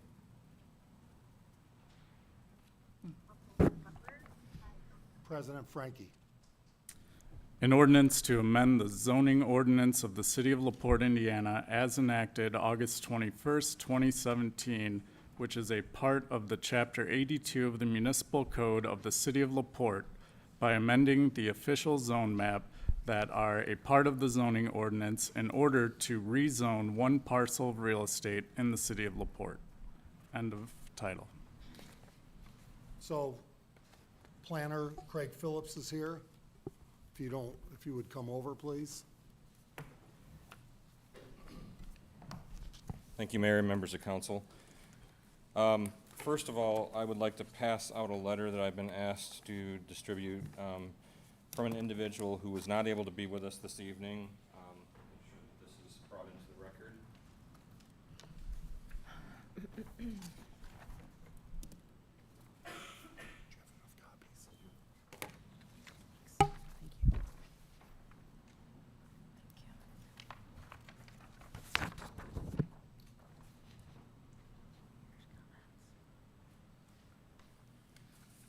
So the letter reads, an open letter to the LaPorte City Council. To the members of the LaPorte City Council and Gallery, my name is Alex Schmidt, and I live at 105 Ridge Street. I'm addressing the council today on the subject of the affordable housing project proposed for the old Coke building. I understand that there was a show against the project during the last meeting, but I would like to lift a neighborly voice in favor of this project. Indiana's average rent has gone up 13% since last year, according to Nationwide Insurance, again outpacing average wages for Hoosier workers for the 12th year in a row. Indiana's homelessness epidemic continues to encroach and show in LaPorte. These are not bums, vagrants, and moochers. These are homeless veterans who have been left behind by the country and community that they dedicated their lives towards. They are single mothers fleeing abusive relationships, trying to provide a better life for their children. It's former addicts trying to set themselves up for success after surviving rock bottom. There are families who have never had the economic opportunity to be given a chance to pull themselves up by their bootstraps. For my fellow citizens who want to continue to let an empty building remain empty and dilapidated, what will it take for you to give your fellow man a roof over his head? What do you prescribe to fix the problem of skyrocketing rent? Are you going to offer the economically disadvantaged a high-paying job in order to afford a home? Or is it best to continue to ignore the problem and complain when you can no longer avoid dealing with it? We can either continue to build luxury condos and apartments to entice our higher earning neighbors from Chicago to stay in Briarleaf to Pine Lake, or we can focus on helping those from our community who need it. One of the best parts about LaPorte is that we are able to do both. Yes, we can create luxury living for the temporary Illinois residents, as well as permanent residents for those in need in our community. I personally challenge any of those against this project to give a counterproposal to deal with the issue besides the classic not in my backyard, because guess what? If it wouldn't be in your backyard, if it won't be in your backyard, I assure you the problem will find you at your front door. With this, I leave you a small piece of advice. The bank will boot you out of your house more efficiently than a homeless man trying to break in. Thank you for all your time and your service to the community, Alex Schmidt. I would also like to take a moment. We do have public comment. Linda Bowles said, bless them. Jamie Hopkins, great job, gentlemen. Thank you for everything you do for our community. Kevin Watterson, hi and happy Monday. Jeff Miller, so there are limitations on what each person can say. Is this right? Again, we're used to this, and no, there's 3 minutes as limitation. Jeff Miller also asked, why can this building not be leveled and low-income housing be placed on this block, just like what is being done with Tibma's? So he's in support of this if it's knocked down and built brand new. And then Corrine Arndt Goodson, funny how everyone is bringing up the need for housing now when everyone has been screaming this for the last couple years. While you continue to build projects that are out of reach, now you propose a project for a very few, and suddenly it's, we need to do this because we need housing for normal people, and I'll be glad to address that. On day one, we came here and watched people living in disarray, disrespect, uncleanly, unbearable units. And on day one, we said these lower income individuals are not gonna live this way anymore. And instead of building new, we went around cleaning up projects. People deserve respectful living, and we've committed to that since day one. And then Kevin Watterson, again, said hi and vote yes. Ty Miller, great comments from the public. It seems apparent that this project is both needed and will be successful. Back to you, Mr. Phillips. So some additional points, just as a reminder, I want to make sure that the council is aware that this does come to you with a unanimous recommendation from the Plan Commission to pass this as proposed. In addition, the Board of Zoning Appeals heard a request and unanimously approved a special exception use for philanthropic and eleemosynary institution, which is basically a fancy way of saying the wraparound services associated with this project. That's already been approved. So just to remind you, and it's been said, but I will restate that we're here tonight to consider the rezoning of the property from single family to multifamily to allow this project to happen. We feel that this is a great location for this project for a number of reasons. It's 1.5 blocks from Lincoln Way, which obviously is our major east-west corridor through our city. It's also very close to many employers, many additional services, shopping, many of the comments that have been already made by others. It's also important to recognize, and I'm kind of reiterating what's already been said, but there's a demonstrated need in the community for this type of housing, this supportive housing, for people that could include people such as those with a number of different types of physical disabilities, including perhaps somebody who's legally blind, somebody who has very debilitating COPD. It could be a mother who's unable to work due to a child who has a disability. And most importantly, as has been stated previously, and I think will be reiterated as well by Jordan when he comes up and gives his comments, these applicants who come to housing opportunities are screened for past violent criminal activity, and they're careful about who is part of this program. In addition to this, I want to remind you that Housing Opportunities is currently serving 18 veterans organization-wide within their facilities.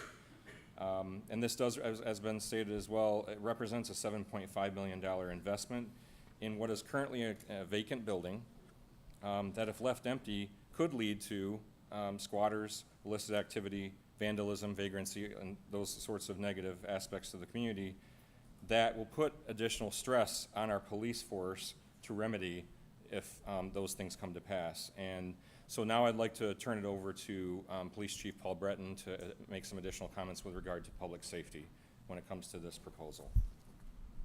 Chief Breton, and again, the other thing is we've heard a lot about the police calls at 1106 Michigan, which has been a housing opportunities project, and if you could compare before housing opportunities and after housing opportunities. All right, until recently, I didn't realize that was housing opportunities. I knew it had been remodeled, and prior to that, yes, we had a lot of calls there. People were living in squalor. The kitchens were deplorable, the bathrooms were deplorable. They came in, we didn't know who was doing the work. They did the pitched roof, they cleaned up, everybody moved out. Since then, I've heard the calls of 19 calls for service. And in our meeting last week, we pointed out 19 of those calls, I believe 4 or 5 of them, were the same run. And those calls for service are run numbers. And out of those 19 calls, there were 2 case reports that are still being investigated. They were victim crimes. The other calls were unwanted guests. I believe there may have been a stolen car. All those were unfounded. So the calls are there, yes. There's a few calls there, not like it was before, not as violent as they were before. I don't have a crystal ball. I can't tell you what's gonna happen at the new place, but I've done this 29 years in May, and I will tell you, when people take ownership and they have a nice place to live, their attitudes change, and they gotta have a chance. I've worked with people in street-level drugs that just needed a chance. I told the story Friday. We had an Army Ranger one time that we took in for heroin 3 times. We got him help. I saw him a year later. He gave me a big hug. His life was on track. If you don't give that person a chance, if we would have just kept arresting every time we dealt with them, but this gives people a chance. Thank you, Chief. Craig, if you'd like to, Yeah, and next we'd like to just offer the opportunity for Jordan Stanfield, the CEO of Housing Opportunities, to make some comments, perhaps answer any questions that the council has. I'm also available to answer questions as well. thank you. Jordan? Thanks for having me again tonight. I'm Jordan Stanfield, representing Housing Opportunities. And again, thanks for taking the time, both public comment and again, it's been a long meeting, so I'll stay here as long as I can to answer questions that you have for me tonight. I do want to start by saying again that this is not a medical facility, right? It's not a rehab facility. It really is housing for people who need it. And what that looks like is different, as we've heard throughout the night. So we're gonna have people who have disabilities. They're gonna be low income. And those are the things we know about them. What that looks like for them is gonna be different for every single person, every single household. So right now, we just pulled the data last week. I think I've told you before that around 50% of the people we serve in this type of housing will have a physical disability or chronic health condition. Right now, based on the people we're serving, it's a 70% of people that we're serving have that physical health condition or chronic health condition that qualifies them to stay in that type of housing. And then again, the other portions are made up with people who have mental illness, which again looks like 100 different things that it could be for that piece of it. Some folks have substance use disorder, and other folks have developmental disabilities or a child that has a developmental disability. So it really does look different for every single person. And those numbers change over time because people change as they leave or go into other types of housing or other things like that. But it's not a facility where people can come and not have proper care, right? So we are not a nursing home. We're not a drug rehab facility. That's not what we do. We do housing. We think we do it pretty well. But the people who come to us have to have diagnosed disabilities where a clinician or a doctor signs off on what that is and that they meet the criteria for the funding source, and also that they can live independently on their own. So it's not for someone who needs a rehab facility or a nursing facility or anything like that. That's not where folks come to us for. There are other places in the community where they can go for those resources. So we're for people who need housing, who meet those qualifications, and then provide those wraparound services so they don't end up back on the street or in unsafe living conditions or back with an abuser if they're experiencing domestic violence. And that's really what it's all about, is those services attached to housing. And again, you think you've heard a great testimony tonight that it's not Jordan Stanfield providing these services and doing all this work. It really is a community that makes it work together. And that's really what makes a difference compared to other affordable housing you might see that's not run by a nonprofit organization who has partnerships in the community like we do, and that makes those things work.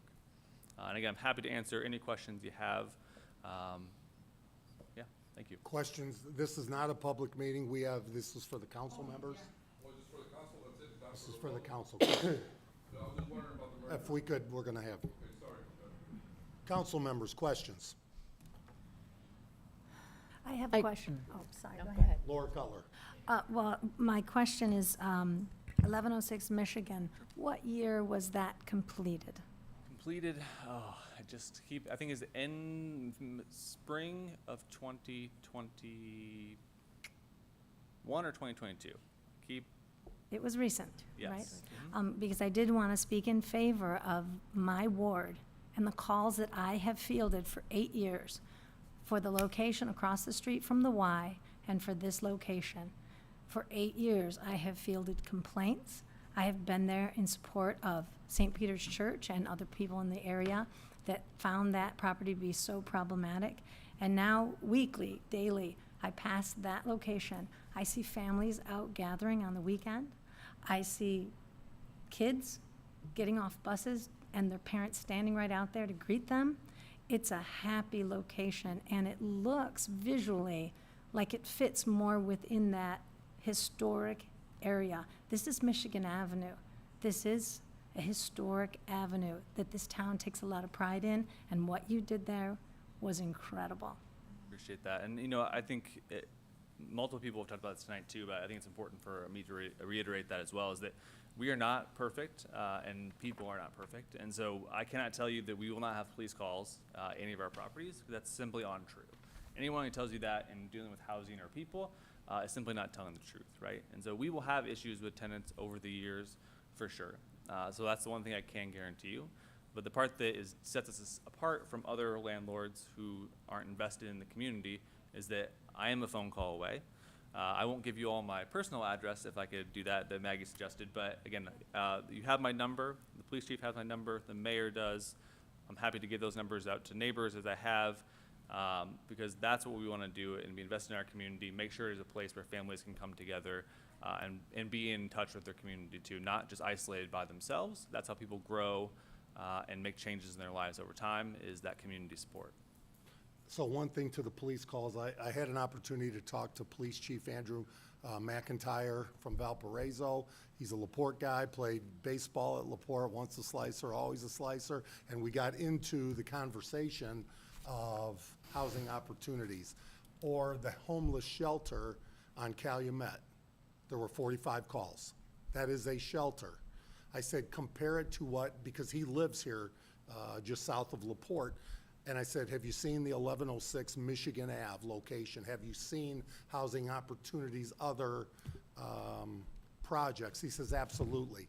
We do not have issues similar to 1106 Michigan.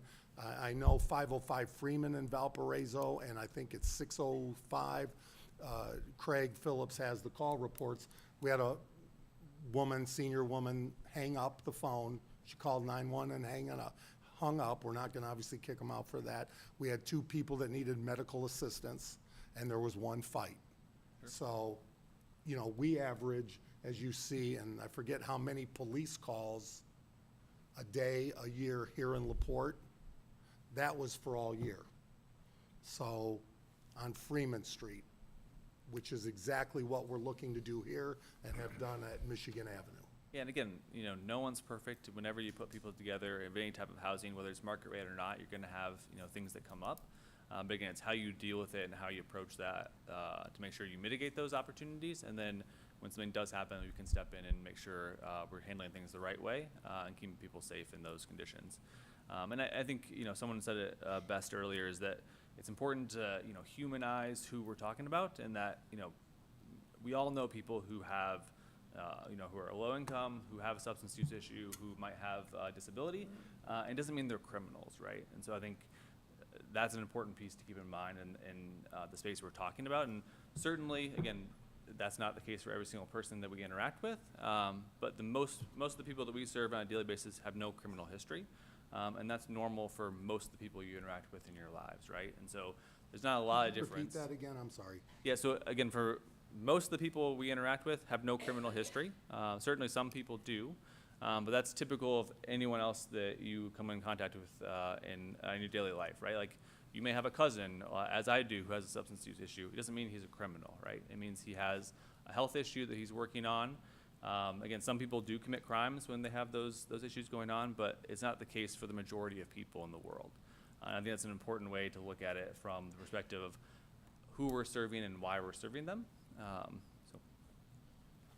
Councilwoman West. Yeah, I have a question. So I know all your applicants are vetted, background checks, everything. Yep. And let's say they're in the units and they don't follow the guidelines. What's your policy on, a possible individual or family not following what they need to follow? Sure.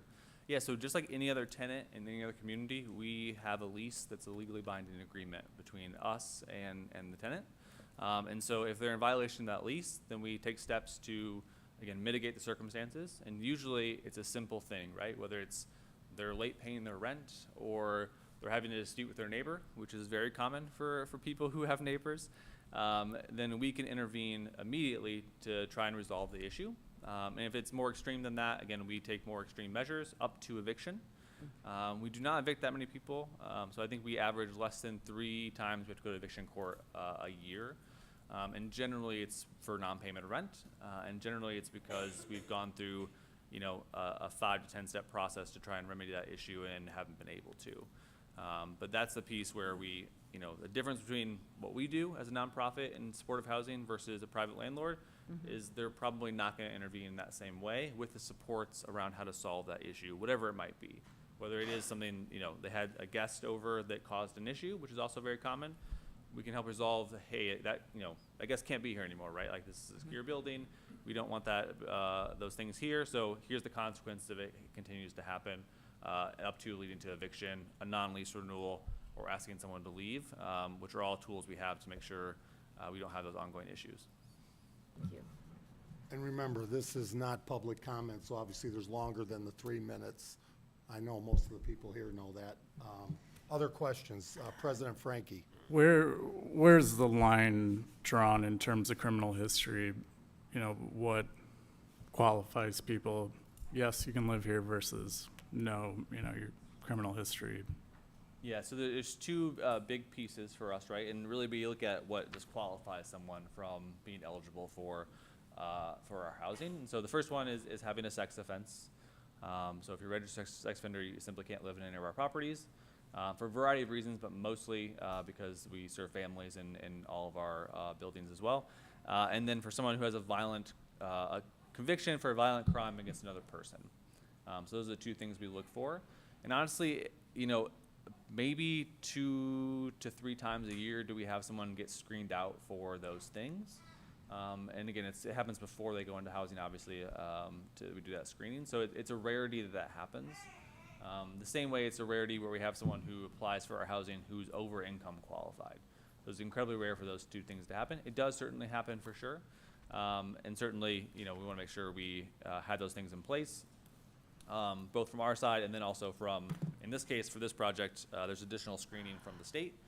So they look at, again, no convictions for arson or methamphetamines can also go into the project, as well as sex offenses from the state side.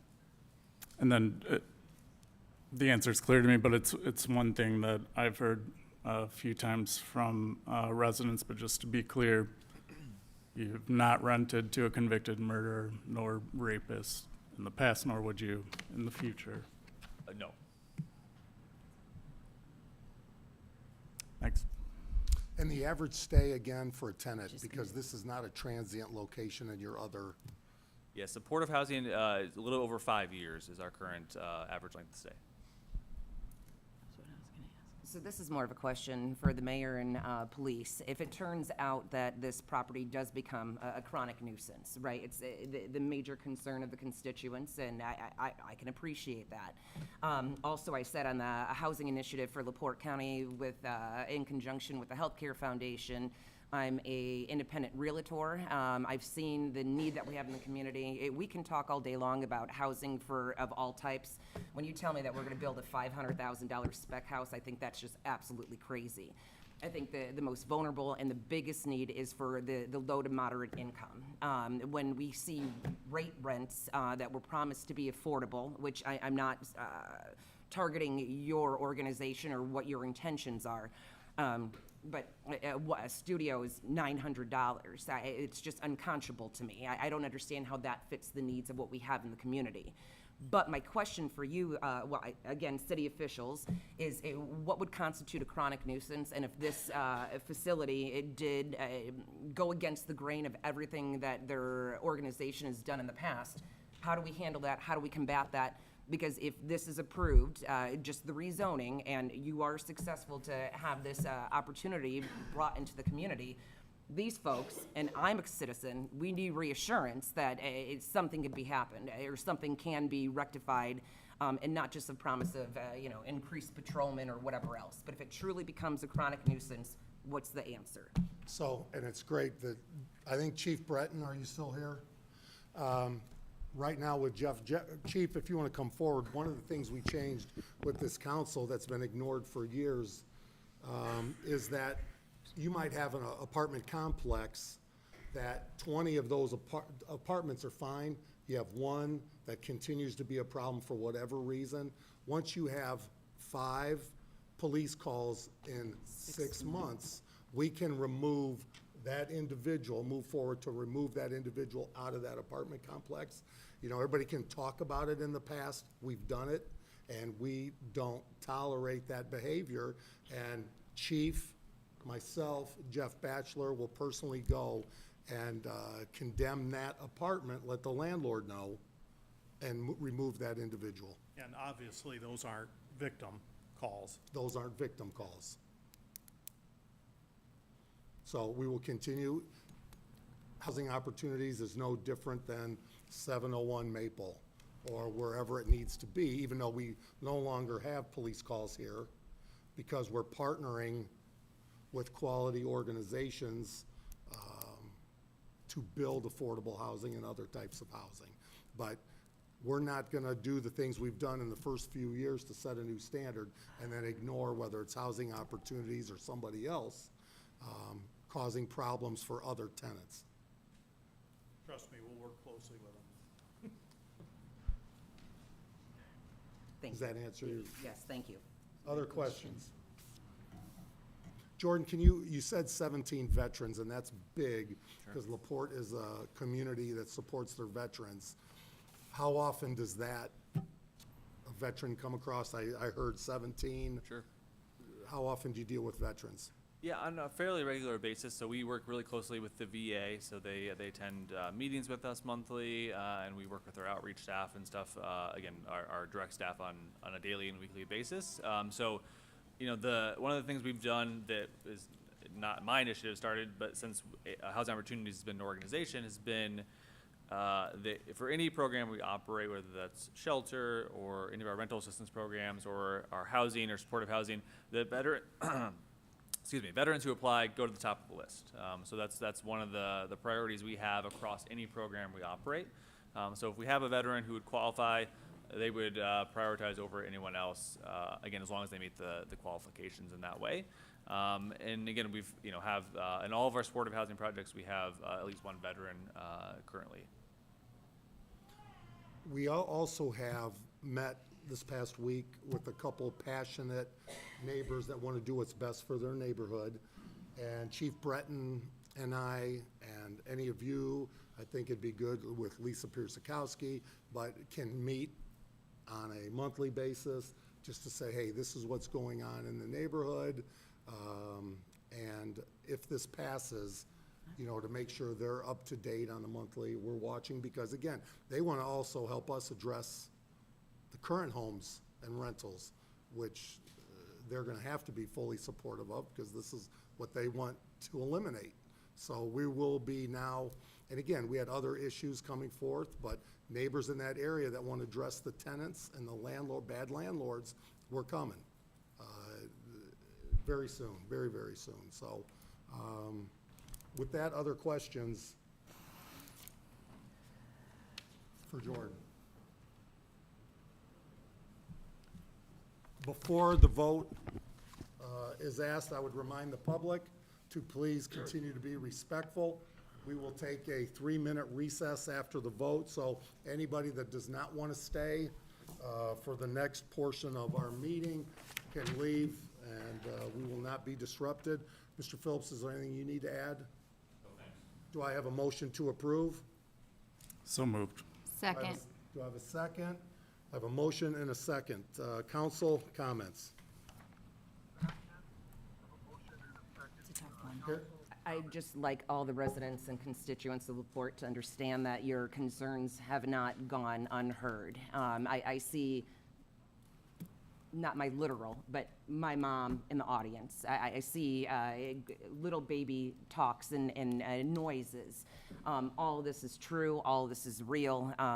With the support, depending on where this goes, but with the support of the police department, the need is huge, and it's beyond just affordable housing at this location. So I just thank you all for your time, your diligence, and your vigilance to fight for your community, your neighborhood. So regardless, thank you. Well said. Other comments from the council? Because we do have a member on Zoom. We'll need to take Roll call vote. roll call vote. Councilwoman West.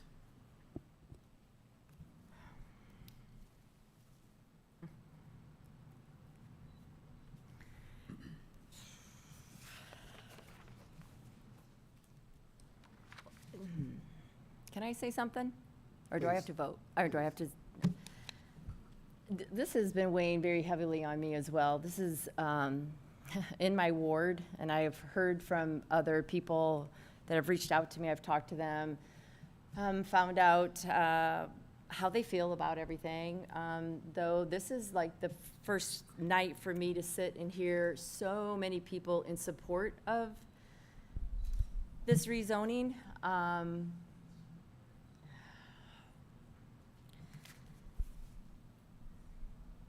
Boy, and when I took office, I told myself, you know, it's important that I listen to the people in my ward. It's important that I listen to the people all around me. But also it's important to me, as Jim Pressel said, important to me to vote on what our community needs as a whole. And the support that I hear, and from Jordan, I've talked with him as well, talked with the mayor, I've talked with many people, and I have gone back and forth. I have gone back and forth in my mind on the way I want to vote. It's not an easy vote. And I think if this was someplace else, we'd have a whole different group of people in here that maybe would not want us to vote in favor of this. So with my vote, it's, this is not easy. I probably will go home tonight and not sleep very well because I know there's going to be some people that will be upset with my vote as well. But I do feel that I need to vote what's in best for our community, and so I vote yay. Councilwoman Konechny. Aye. Councilman Frankie. Before my vote, I'll also speak my mind. I've spent quite a bit of time reading as much as I possibly can, in addition to talking to many of you, and I've come to the conclusion, I mean, we all know there's a need for affordable housing. However, this type of affordable housing with wraparound services, while it's somewhat new to me, an idea, from what I've read, I've come to the conclusion that I believe it's a moral imperative, and I think it's an investment in the future of our society. Personally, I know Mr. Stanfield's done a lot of good things, and I appreciate that effort, and I fully trust that you'll continue to do it. So it's an aye. Councilwoman Ficus. Okay, and along those same lines, my almost 9 years on council, we've had to make some tough decisions. This is probably one of the hardest decisions that we've ever had to make, but my vote is aye. Councilman Vincent. Councilman Vincent. Aye.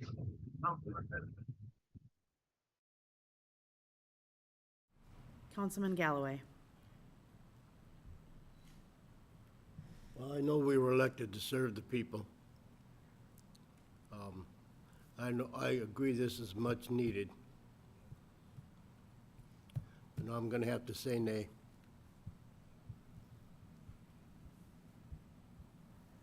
Motion, ordinance passes 6-1. I will not ask for a recess, so we do not have to go through roll call again, but anybody from the public that does not want to stick around, if you'd like to, I'll take a couple quick minutes here. Thank you again for coming this evening.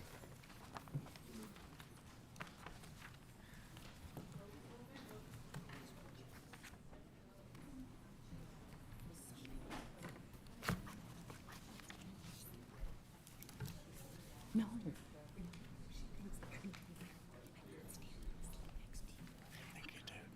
He woke up and that's what I was laughing at. I thought you were laughing at him.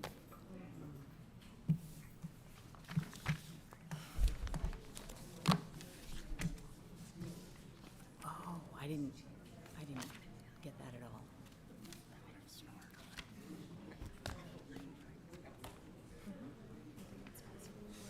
Did not, Maria. That's why it was very difficult. Yeah. I was voting no. Very respectful exits, so everybody support them, too. It's not gonna be good for Lisa. It really has made a difference in my ward. I can't even tell you the change in the number of calls I received and what that building looked like. And Nichols Building, yeah. Needs it. And this again is for zoning. He may not, but if he doesn't get it, if it doesn't go through, if it's rezoned, there could be another possibility of another project as well. Because we are voting for. If everybody could keep moving, I'd appreciate it. Thank you. That's, yeah. Councilwoman Ficus. Your Honor, I move to read an ordinance read for the first time in its entirety. Second. Motion and a second. Discussion? All in favor? Aye. Roll call vote. Sorry. Councilwoman West. Aye. Councilman Konechny. Aye. Councilman Frankie. Aye. Councilwoman Ficus. Aye. Councilman Vincent.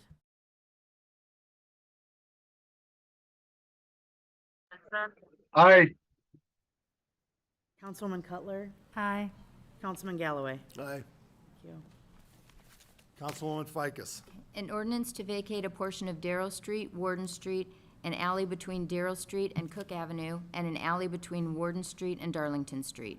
Whereas Crossroad Holding LLC owns property located at 239 Factory Street, LaPorte, Indiana, 46350, made up of the following four parcels, ID number 46-06-255-456-002.000-043, 46-06-25-476-008.000-043, 46-06-25-478-017.000-043, and parcel 46-06-25-480-023.000-043, the property. And whereas Crossroad Holding LLC acquired the property in 2002 pursuant to a deed that included a legal description that indicated certain public ways were vacated prior to Crossroad Holding LLC taking title to the property in 2002, hereinafter the public ways, namely, also vacated streets and alleys are more particularly described as follows. Darrow Street from the north right-of-way line of Darlington Street to the north line of said LaPorte Land Company addition of outlots. Warden Street from the east right-of-way line of Darrow Street to the west right-of-way line of Cook Avenue. 12-foot alley along the north line of said LaPorte Land Company addition of outlots from the east right-of-way line of Darrow Street to the west right-of-way line of Cook Avenue. 12-foot alley between Warden and Darlington Streets from the east right-of-way line of Darrow Street and the west right-of-way line of Cook Avenue. Whereas, although the legal description for the property indicates that the public ways were vacated, the county real estate office indicated that it could not locate any documents that officially vacated the public ways, which was not discovered until after Crossroad Holding LLC attempted to convey the property to a third party. And whereas the Common Council believes that the public ways were vacated by the city decades ago, but that through oversight nothing was recorded to officially vacate the same with the county. And whereas the Common Council wishes to adopt this ordinance to resolve this oversight, and whereas notice of a public hearing on this ordinance was published in the LaPorte Herald-Argus at least 10 days prior to the public hearing, and whereas a public hearing was held on the 21st day of September 2023 in the chambers at LaPorte City Hall located at 801 Michigan Ave, LaPorte, Indiana, at which hearing all interested parties were given the opportunity to present their views for and against the granting of the vacation, and whereas the council has determined that this ordinance shall be adopted to officially vacate the public ways. Being duly advised in the premises, the City Council of the City of LaPorte County, Indiana, makes and approves the following findings. 1, that there are no property owners whose property will be adversely affected by the public ways to be vacated. 2, the vacation will not hinder the growth or development of the City of LaPorte. 3, the vacation will not make access to the land of any party by means of public way difficult or inconvenient. 4, the vacation will not hinder the public's access to church, school, public building, or place. 5, the vacation will not hinder the use of any public way.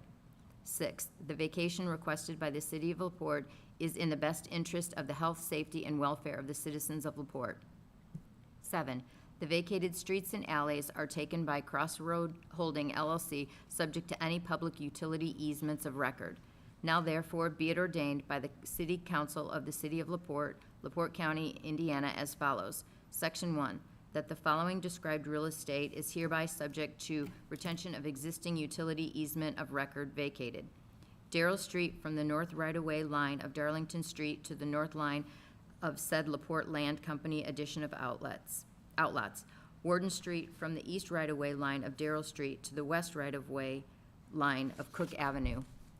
12-foot alley along the north line of said LaPorte Land Company addition of outlots from the east right-of-way line of Darrell Street to the west right-of-way line of Cook Avenue. 12-foot alley between Warden and Darlington Streets from the east right-of-way line of Darrell Street and the west right-of-way line of Cook Avenue.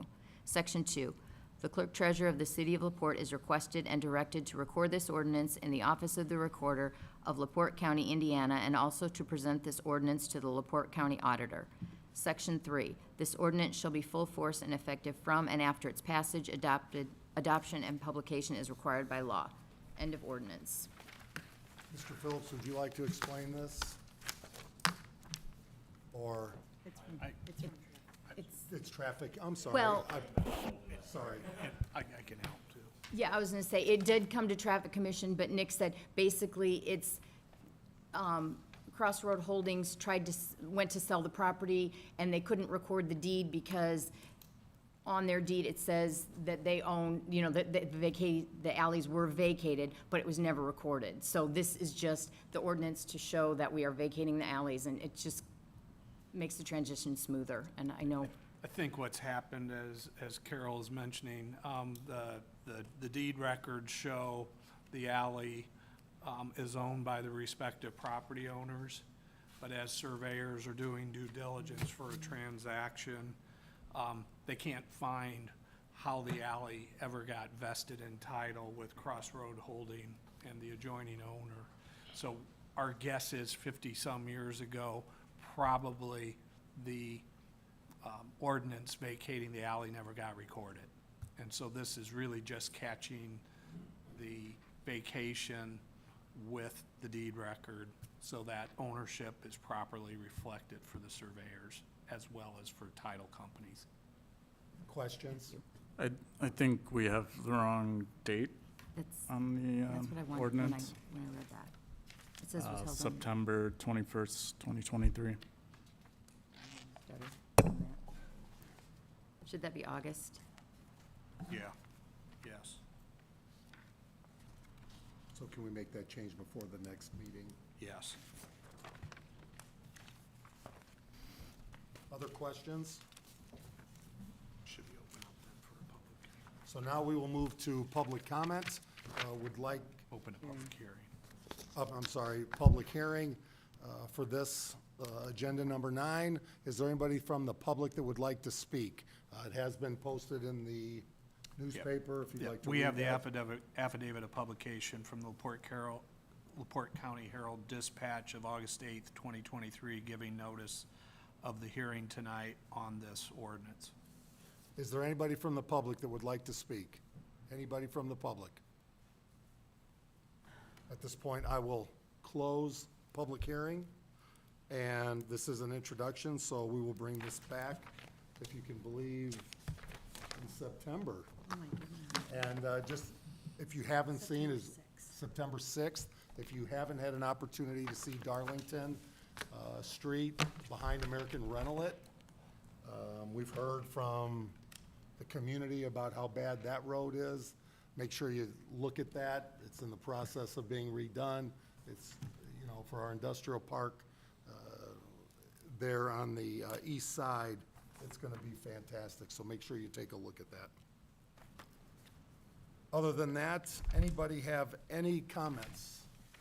Council comments? Just have a question. So the next council meeting will be on a Wednesday, correct, due to the Labor Day holiday? It is, yes. Thank you. Other comments? I just want to say that I went today, right before council, to the Activity Center for Older Adults, had their open house, and they are in the Heritage Building right now. Wonderful space. And there were tons of people there, and everybody was happy. It's amazing that they've moved there, so I think that's a great thing that, you know, they partnered with the park department and got moved there. Glad you said that because amazing. it's gone from nothing to. It's really we're gonna have to something. knock out walls. Yeah.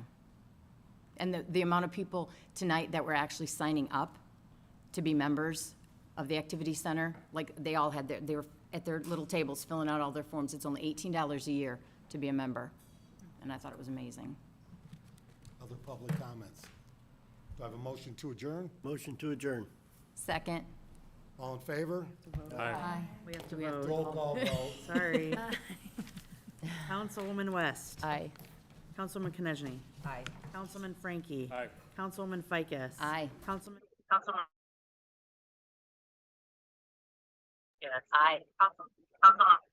Aye.